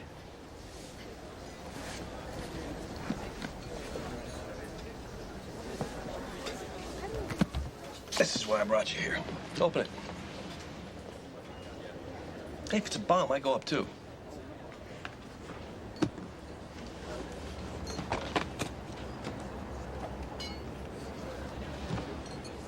What's this? It's 2 million bygones. It's every cent I embezzled from you. Tell me, I got a nice life here in L.A. I don't want to have to start over again. Do you think this will do it? You think this will make us square? You're out of your freaking mind. You're a smart little money man. You took my 2 million. And you've made yourself a real fortune with it, haven't you? Done okay. Okay. How about interest? I could probably scrape up another $1 million for your inconvenience. Well, now, if you can scrape up another $1 million, that means you got a lot more. And you know what? I want it all. Tommy, do you know what fat chance means? Come on, 3 million on 2, that's not bad. You think just because this is a public place that I won't kill you? You never carried a gun. Has that changed? Nothing's changed. Why should I wear a gun? I got Valentino. One word from me, and you're a dead man. So, let's talk about all the money you've made. For me. Before you do anything, why don't you take a look who's coming through the front door? At ease. At ease. This is a celebration. And besides, I'm only here to honor each and every one of you. Every man in this room is the winner of the LAPD's Medal of Valor. Like the deputy chief says, it's a celebration.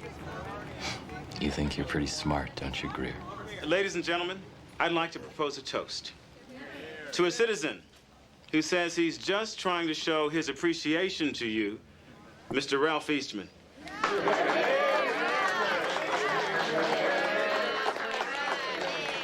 Actually, I do think I'm pretty smart. Chief, come on over here.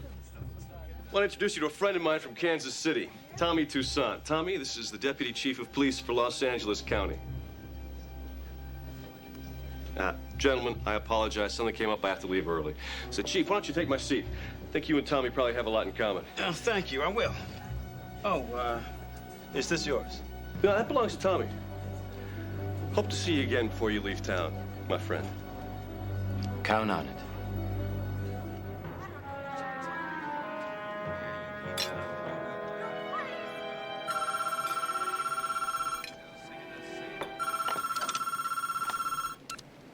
Hello. Hi, Jess. How's it going with CJ? Oh, it's okay. You know, kids, you just gotta keep them amused. More than you know. So what's up? Oh, you know, I just wanted to ask you about Mr. Antonicello in 514. I think we should restart the lisinopril and up the prednisone to about 10 milligrams a day. That should get it through the night. If there's any problems, we can cover it.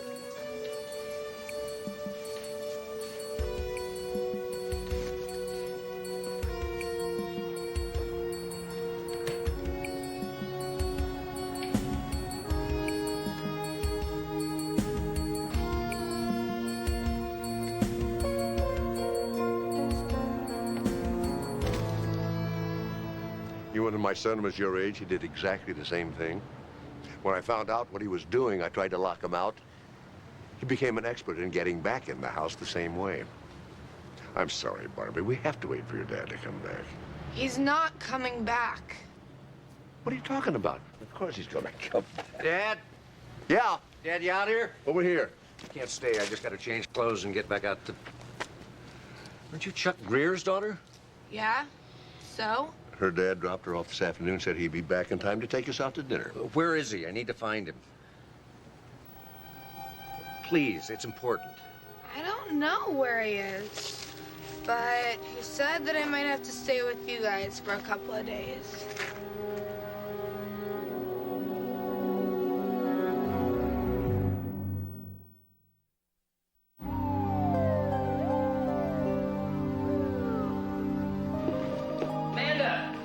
Here you go. One fantastic kid, suitably hungry and ready for dinner. Come here, sweetie.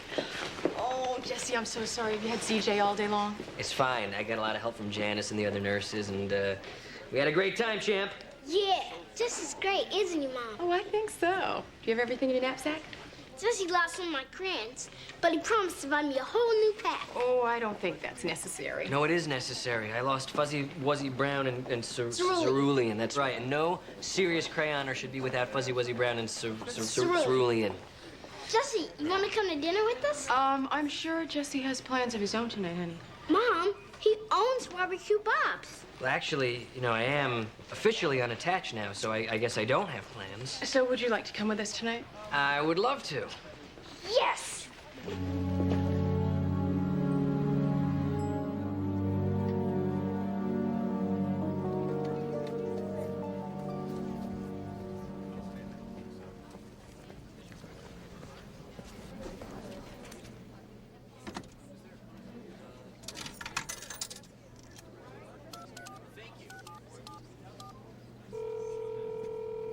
Hello. Dr. Sloan, this is Chuck Greer. I need to speak to Barbie. Mr. Greer, I don't know what kind of a game you think you're playing, but I don't like to be taken advantage of. Dr. Sloan, you gotta believe me. I'm in a little bit of trouble. I know that. I needed someplace safe to leave my daughter. Just someplace no one would look. It'll be a few days at the most. A few days? Look, Steve wants to talk to you. I have his cell number right here. He wants to help. I appreciate that. As soon as I can, I promise. No.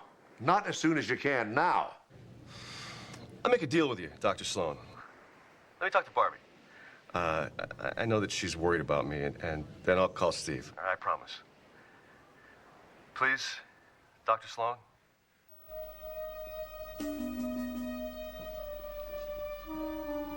Barbie?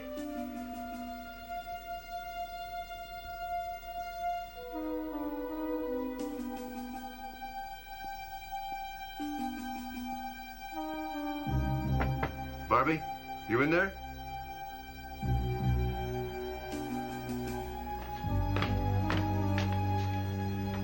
Oh, no.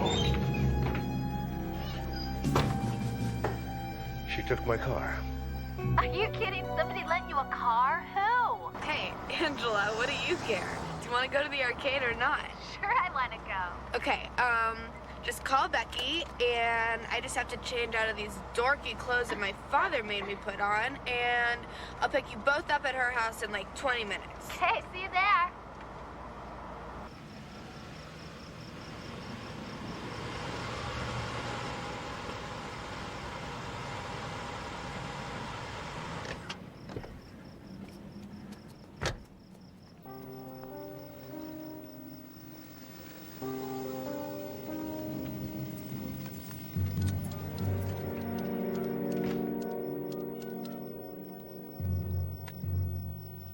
The daughter just went in the house. You want us to pick her up? No, follow her. Either she leads us to Greer, or Greer comes to her. Got it. I'll keep you posted. Right. He wants us to follow her. Here she comes. Guess she didn't like the way we redecorated her house this morning. Okay, next thing I know, an intern shows up with a vacuum cleaner and sucks the piece of sushi right out of his wet bite. No, you're kidding. It's true, it worked. Man. Funny, what the fish? Jesse, did you know my dad? Well, no. You know, he actually passed away before I had the chance to meet him, but I hear that he was a great guy. He was. He died in a plane crash. He was a hero. Yeah, I know. And you should be proud of that.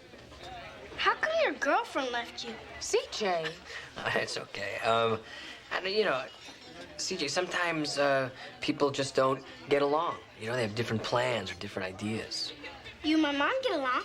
Uh-huh, you bet we do. She said you just didn't want to marry your girlfriend. Now, CJ, that isn't it, Jesse. It came out wrong. It's not the way that I meant it. You know that. It's fine, honestly. You know, CJ, why would you want to marry someone that you don't get along with? I mean, that doesn't make sense, right? But you'd have married her if you did get along? Well, I don't know for sure. But I do know that I am going to get married someday, and it will be to someone I get along with. Okay, guys. Okay, let's break this up. Time for us to go home and you to go to bed.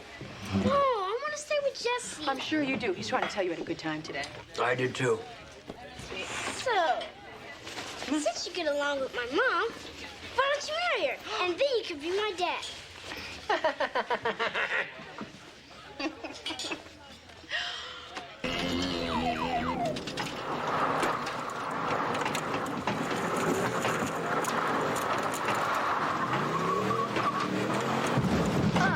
Crash and burn, guy. You owe me $1.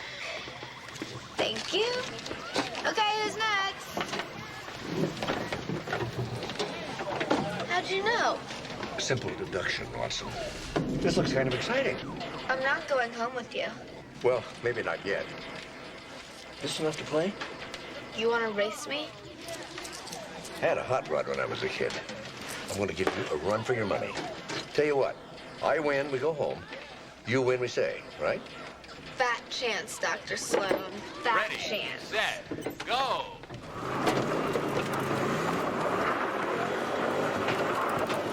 Checkpoint 1. Hairpin turn. Nice move. Stay on the road. Avalanche. Ooh, that gotta hurt.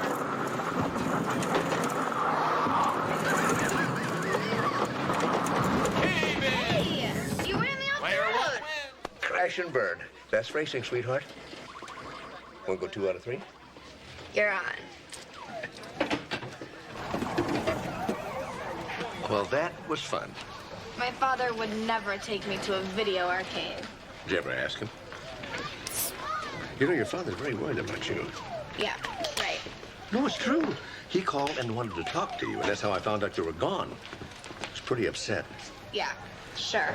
5 hours after he dumps me off with a complete stranger, suddenly he's worried about me. He wanted to make sure you were safe. Barbara, you have any idea at all what's going on with him? My name's Barbara, not Barbie. I'm sorry, Barbara. But I think it's pretty important we find her, Dad. Do you know what happened to him this morning? All I know is that he shows up at school, takes me out of class, and the next thing I know, I'm at your place. Look, Dr. Sloan, I'll call you Barbara. You call me Mark. whatever is going on with my father, it's about money. It's all he cares about. You want to know what my dad's day is like? He wakes up in the morning, the first thing he does is turn on the financial news. Then he spends all afternoon on the computer trading pork bellies or futures or derivatives, whatever that is. And then at night he's on the phone with Tokyo and Hong Kong, getting more stuff. He couldn't care less about me. I'm sure that's not true. Oh yeah? Look at this. It was a birthday present. Yeah, I noticed that. It's nice. Unusual. 3 crummy old coins on a chain? Even when he gives me a present, it's about money. Hello? Dad, you find her yet? Yeah, we found her. She's with me right now. See, we're on the way home. That's great. But you sure you have no idea where he called you from? I'm sorry. I could tell there were other people there, but Nothing you recognize. sorry. Well, if you think of something, anything at all, give me a call. Right. And hang in there, Barbie. We'll find him.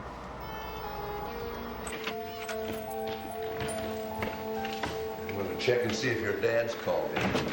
Okay.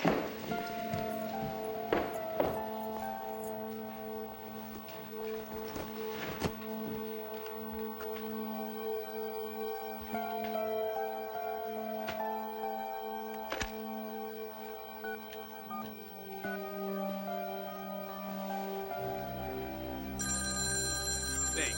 Nice talking to you.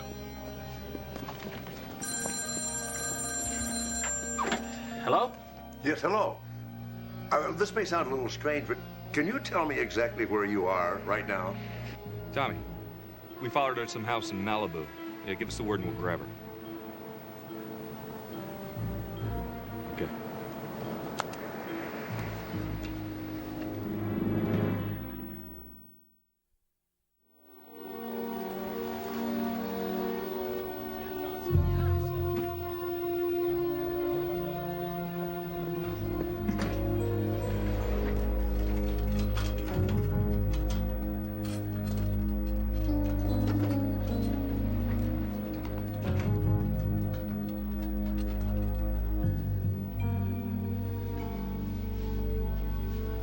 I think we should talk before you do that. Steve, Used to live in Kansas City. Biggest mobster in Kansas City. Just happens to be staying in room 714. Wasn't that big a leap. And I guess I was right. Army issue 45. Same gun we both had in Nam. Some things don't change. He's threatening you and Barbie, isn't he? Is she all right? She's fine, Chuck. She's with my dad. Thanks. I was worried.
Why can't you marry Jesse? Because? Don't you think Jesse would be a good dad? Absolutely. But he likes me. He said so. I know he likes you. He likes you a whole bunch. And he said he liked you too. Well, that's true, but not in a way that a man and a woman need to like each other or love each other if they're going to get married. And I don't love Jesse that way either. Why not? Oh, honey, I don't know. It's just something that happens between two people, and it's wonderful, and you can't force it. It just happens. And it's hard to explain until it happens to you. But that special thing just doesn't happen between Jesse and Mommy. Is it because we're black? Oh, no, honey. No. Heavens earth, no. Color has nothing to do with this. Now, sometimes that does make a difference with some people, and we've talked about that, haven't we? But with Jesse, it has nothing to do with anything. It's just that we are two very different people, and it's not that we can't like each other or we can't even sort of love each other. 'It's just that I don't love Jesse that way. Is it because we're black? Oh, honey, I don't know. It's just something that happens between two people, and it's not that we can't like each other or we can't even sort of love each other. It's just that I don't love Jesse that way. It's just that I don't love Jesse that way. It's just that I don't love Jesse Honey, I'm so sorry. I wish I could explain this better. And I know that you want a daddy. And I want you to have one, sweetheart, but we're just gonna have to wait until that perfect person comes into our lives. But Mommy promises to love you enough for two people, okay? Come here. Okay. I love you, Mom. I love you too, son.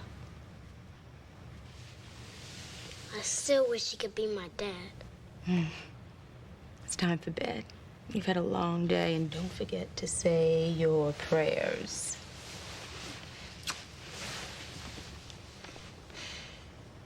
Mom? While we're waiting for a father, can I have a brother instead? Good night, CJ. How about a puppy? Good night. I'll take the gun.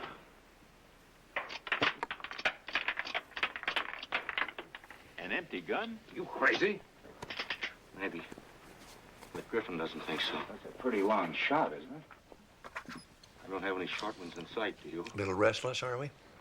Wait. It's just... I know. Boring. Give you 10 minutes from the time you go You through sure you want to watch one of these movies? Yes. Well, it's too early to go to bed. What do you want to do? Besides video games. Really? Really? Anything? Anything. Okay. I want to get a tattoo. What? You're kidding. But you won't want to do this either. Would then risk you borrowing my car again? No, thank you, ma'am. I'm up for anything you want to do. Dancing. Dancing? There's a club here in Malibu. Dancing?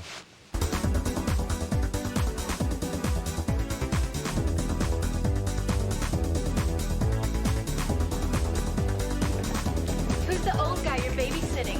What? Who's the old guy you're babysitting? I'm not babysitting. I think he's the bomb.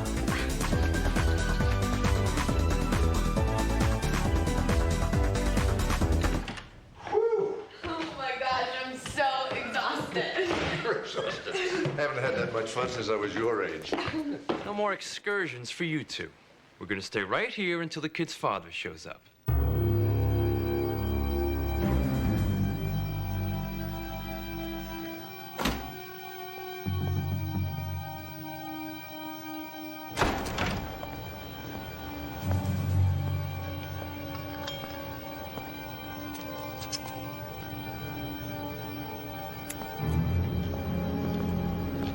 You said it yourself. Some things never change. I remember in Vietnam, you could never go more than an hour without a smoke. I also knew you wouldn't leave this hotel without finishing what you came here to do. Although how you were going to kill Toussaint without this, I don't know. I found a way. If I don't get him, I'm a dead man. Oh, Bull. You could have come to me. I can take care of myself. Yeah, I saw how you can take care of yourself. Someone tried to kill you yesterday. Don't you even want to hear why? Last time you wrote me, you said you were an accountant. Toussaint's? Among others. At first, I just handled Toussaint's legitimate businesses. Maybe I was stupid, but it was 2 years before I figured out those businesses were just laundering money for his other illegitimate businesses. Okay, so you didn't want to come to me. You could have talked to somebody. I did. The feds. They said they'd protect me. Well, they weren't much help once Toussaint found me out. I needed money to disappear, so I took it from Tommy. And I made a lot more with it. I even returned the original $2 million. $2 million? You stole $2 million from Tommy Toussaint? How stupid could you be? And now you're going to commit a murder. It's not murder, it's self-defense. Yeah, the kind of self-defense that lands you in the gas chamber. Gotta catch me first. And face it, Steve. I'm gonna do what I have to do. And there's not a damn thing you can do to stop me. Phone's ringing.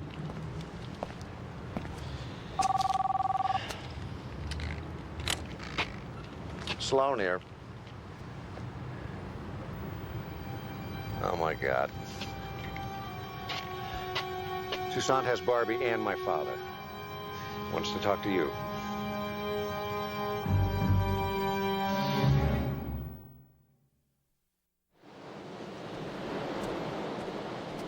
care about your life, but I do. And I don't like this. If anything happens to me, I'm gonna be the saddest person at my funeral. I don't have much choice. He'll kill you. As long as he thinks he can get more money out of me. Oh, so you give him the money and then he kills you. I say we call for reinforcements with a SWAT team. No, you heard Toussaint. First sign of police, he kills Barbie. This is crazy, Chuck. It's suicide. I can't let you do it. It's my own fault. I got myself into this. This is what it takes to save my daughter.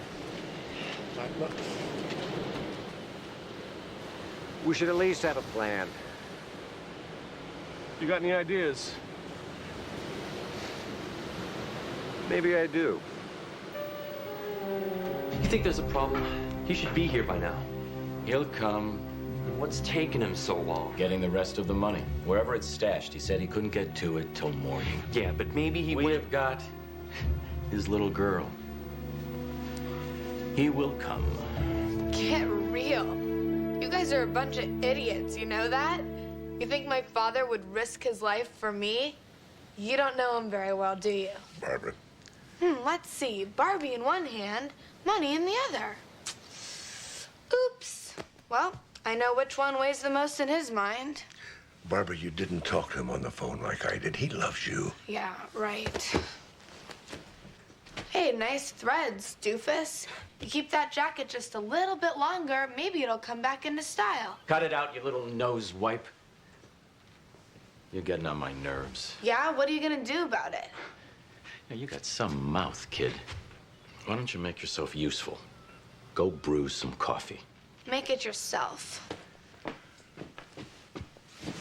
Listen, the coffee pot's kind of tricky. I better make it myself. If you just try and behave, your dad'll be back, I promise you. Go with him. Yeah, okay.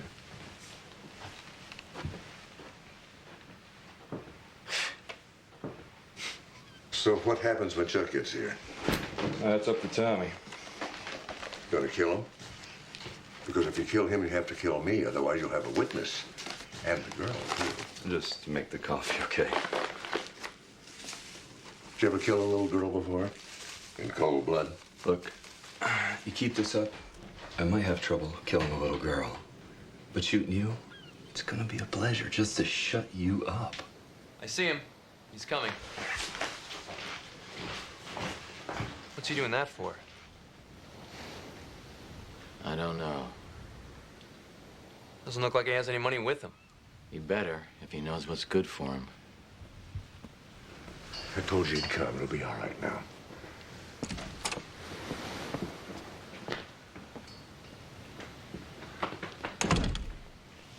Daddy! Kiddo, what are you doing, huh? I didn't think you were coming. I wouldn't leave you alone in any danger, sweetheart. That'd never happen. Okay, Greer. Are you alone? No, I came up the beach waving my hands while some cop snuck around and found a secret entrance to a completely locked house. What does it look like? You said come alone, I came alone. All right. What about the money? Let it go, and I'll tell you where it is. Where it is? I told you to bring it with you. You think I'm just walking in here with $3.5 million? You're out of your mind.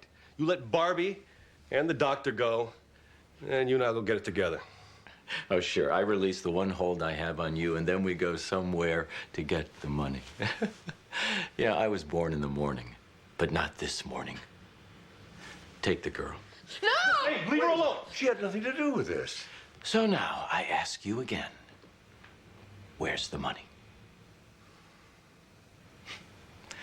Okay, we'll do it the hard way. Hurt her. No! Wait! I'll tell you where it is. This has to end. It's in the girl's backpack. Where's the backpack? It's in the guest room. I'll get it. If not so fast. That's okay. You go with him, you bring it back. Oh, if you're lying, the girl pays. Do you understand?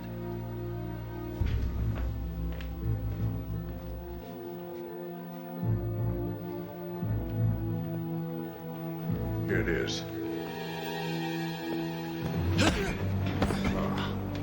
was hoping Chuck could say something that'll give you the hint. Barbie reminded me of that just this morning. Cuff him and gag him, will you? All right, look, you go out there shooting, somebody's going to get hurt.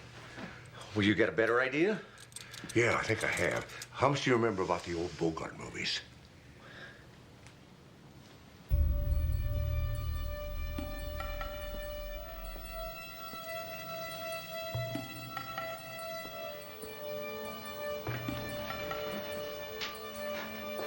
What do you think you're doing? Put your hands up. You, put the gun down. Not a chance, Doc. I count to 5. If he hasn't given up the gun by then, shoot the girl. 1. No, no, please, please, no. I'm not bluffing. Neither am I. 2. I'll shoot you dead. I doubt it. It takes practice to kill someone with a pistol. And either way, the girl is dead. 3. Drop it! Please drop the gun. Last chance, Doc. 4.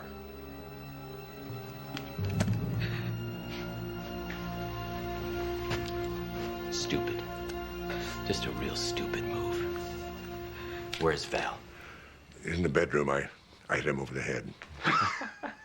Well, it's gonna be a while before we let him live that one down.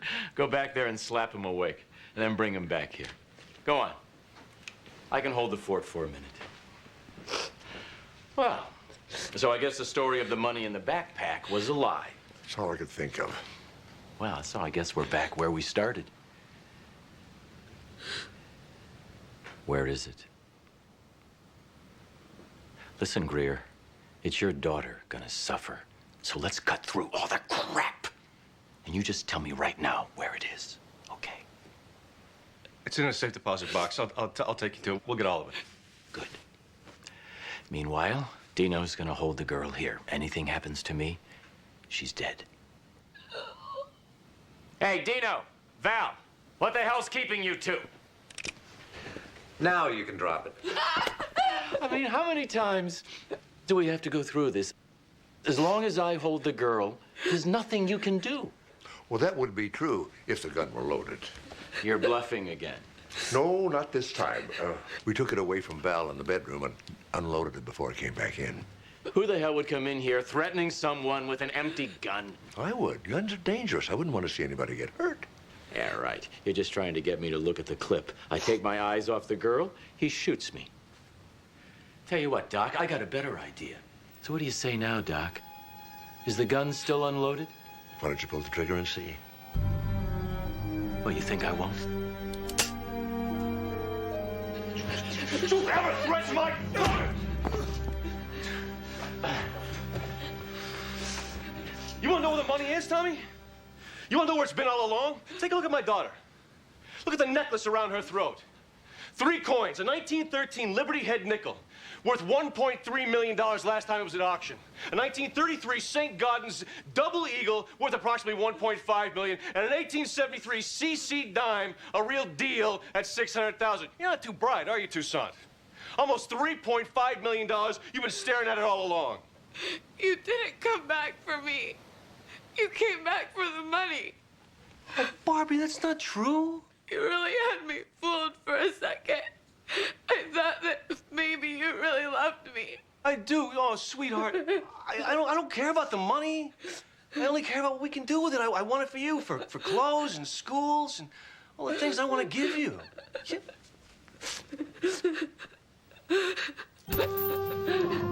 Barbie!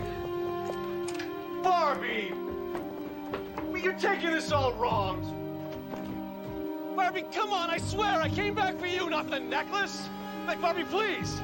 I hate that name. Why do you have to call me that? I told you I want to be called Barbara. You did. I'm sorry. I forget. I promise I won't forget anymore. Barbara, you're all that matters to me. If you really love me, then tell me to throw this necklace away. Tell me to throw this phone into the ocean as I can. Throw it. What? I can't hear you. I said throw it. That's what it takes to prove how much I love you. It's a small price. Just throw it and come back to me, please.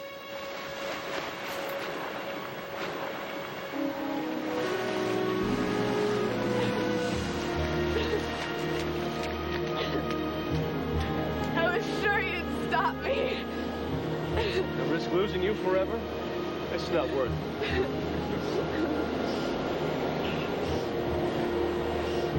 I have something for you. Is that the one that's worth 1.3 million or 1.5 million? That's my daughter.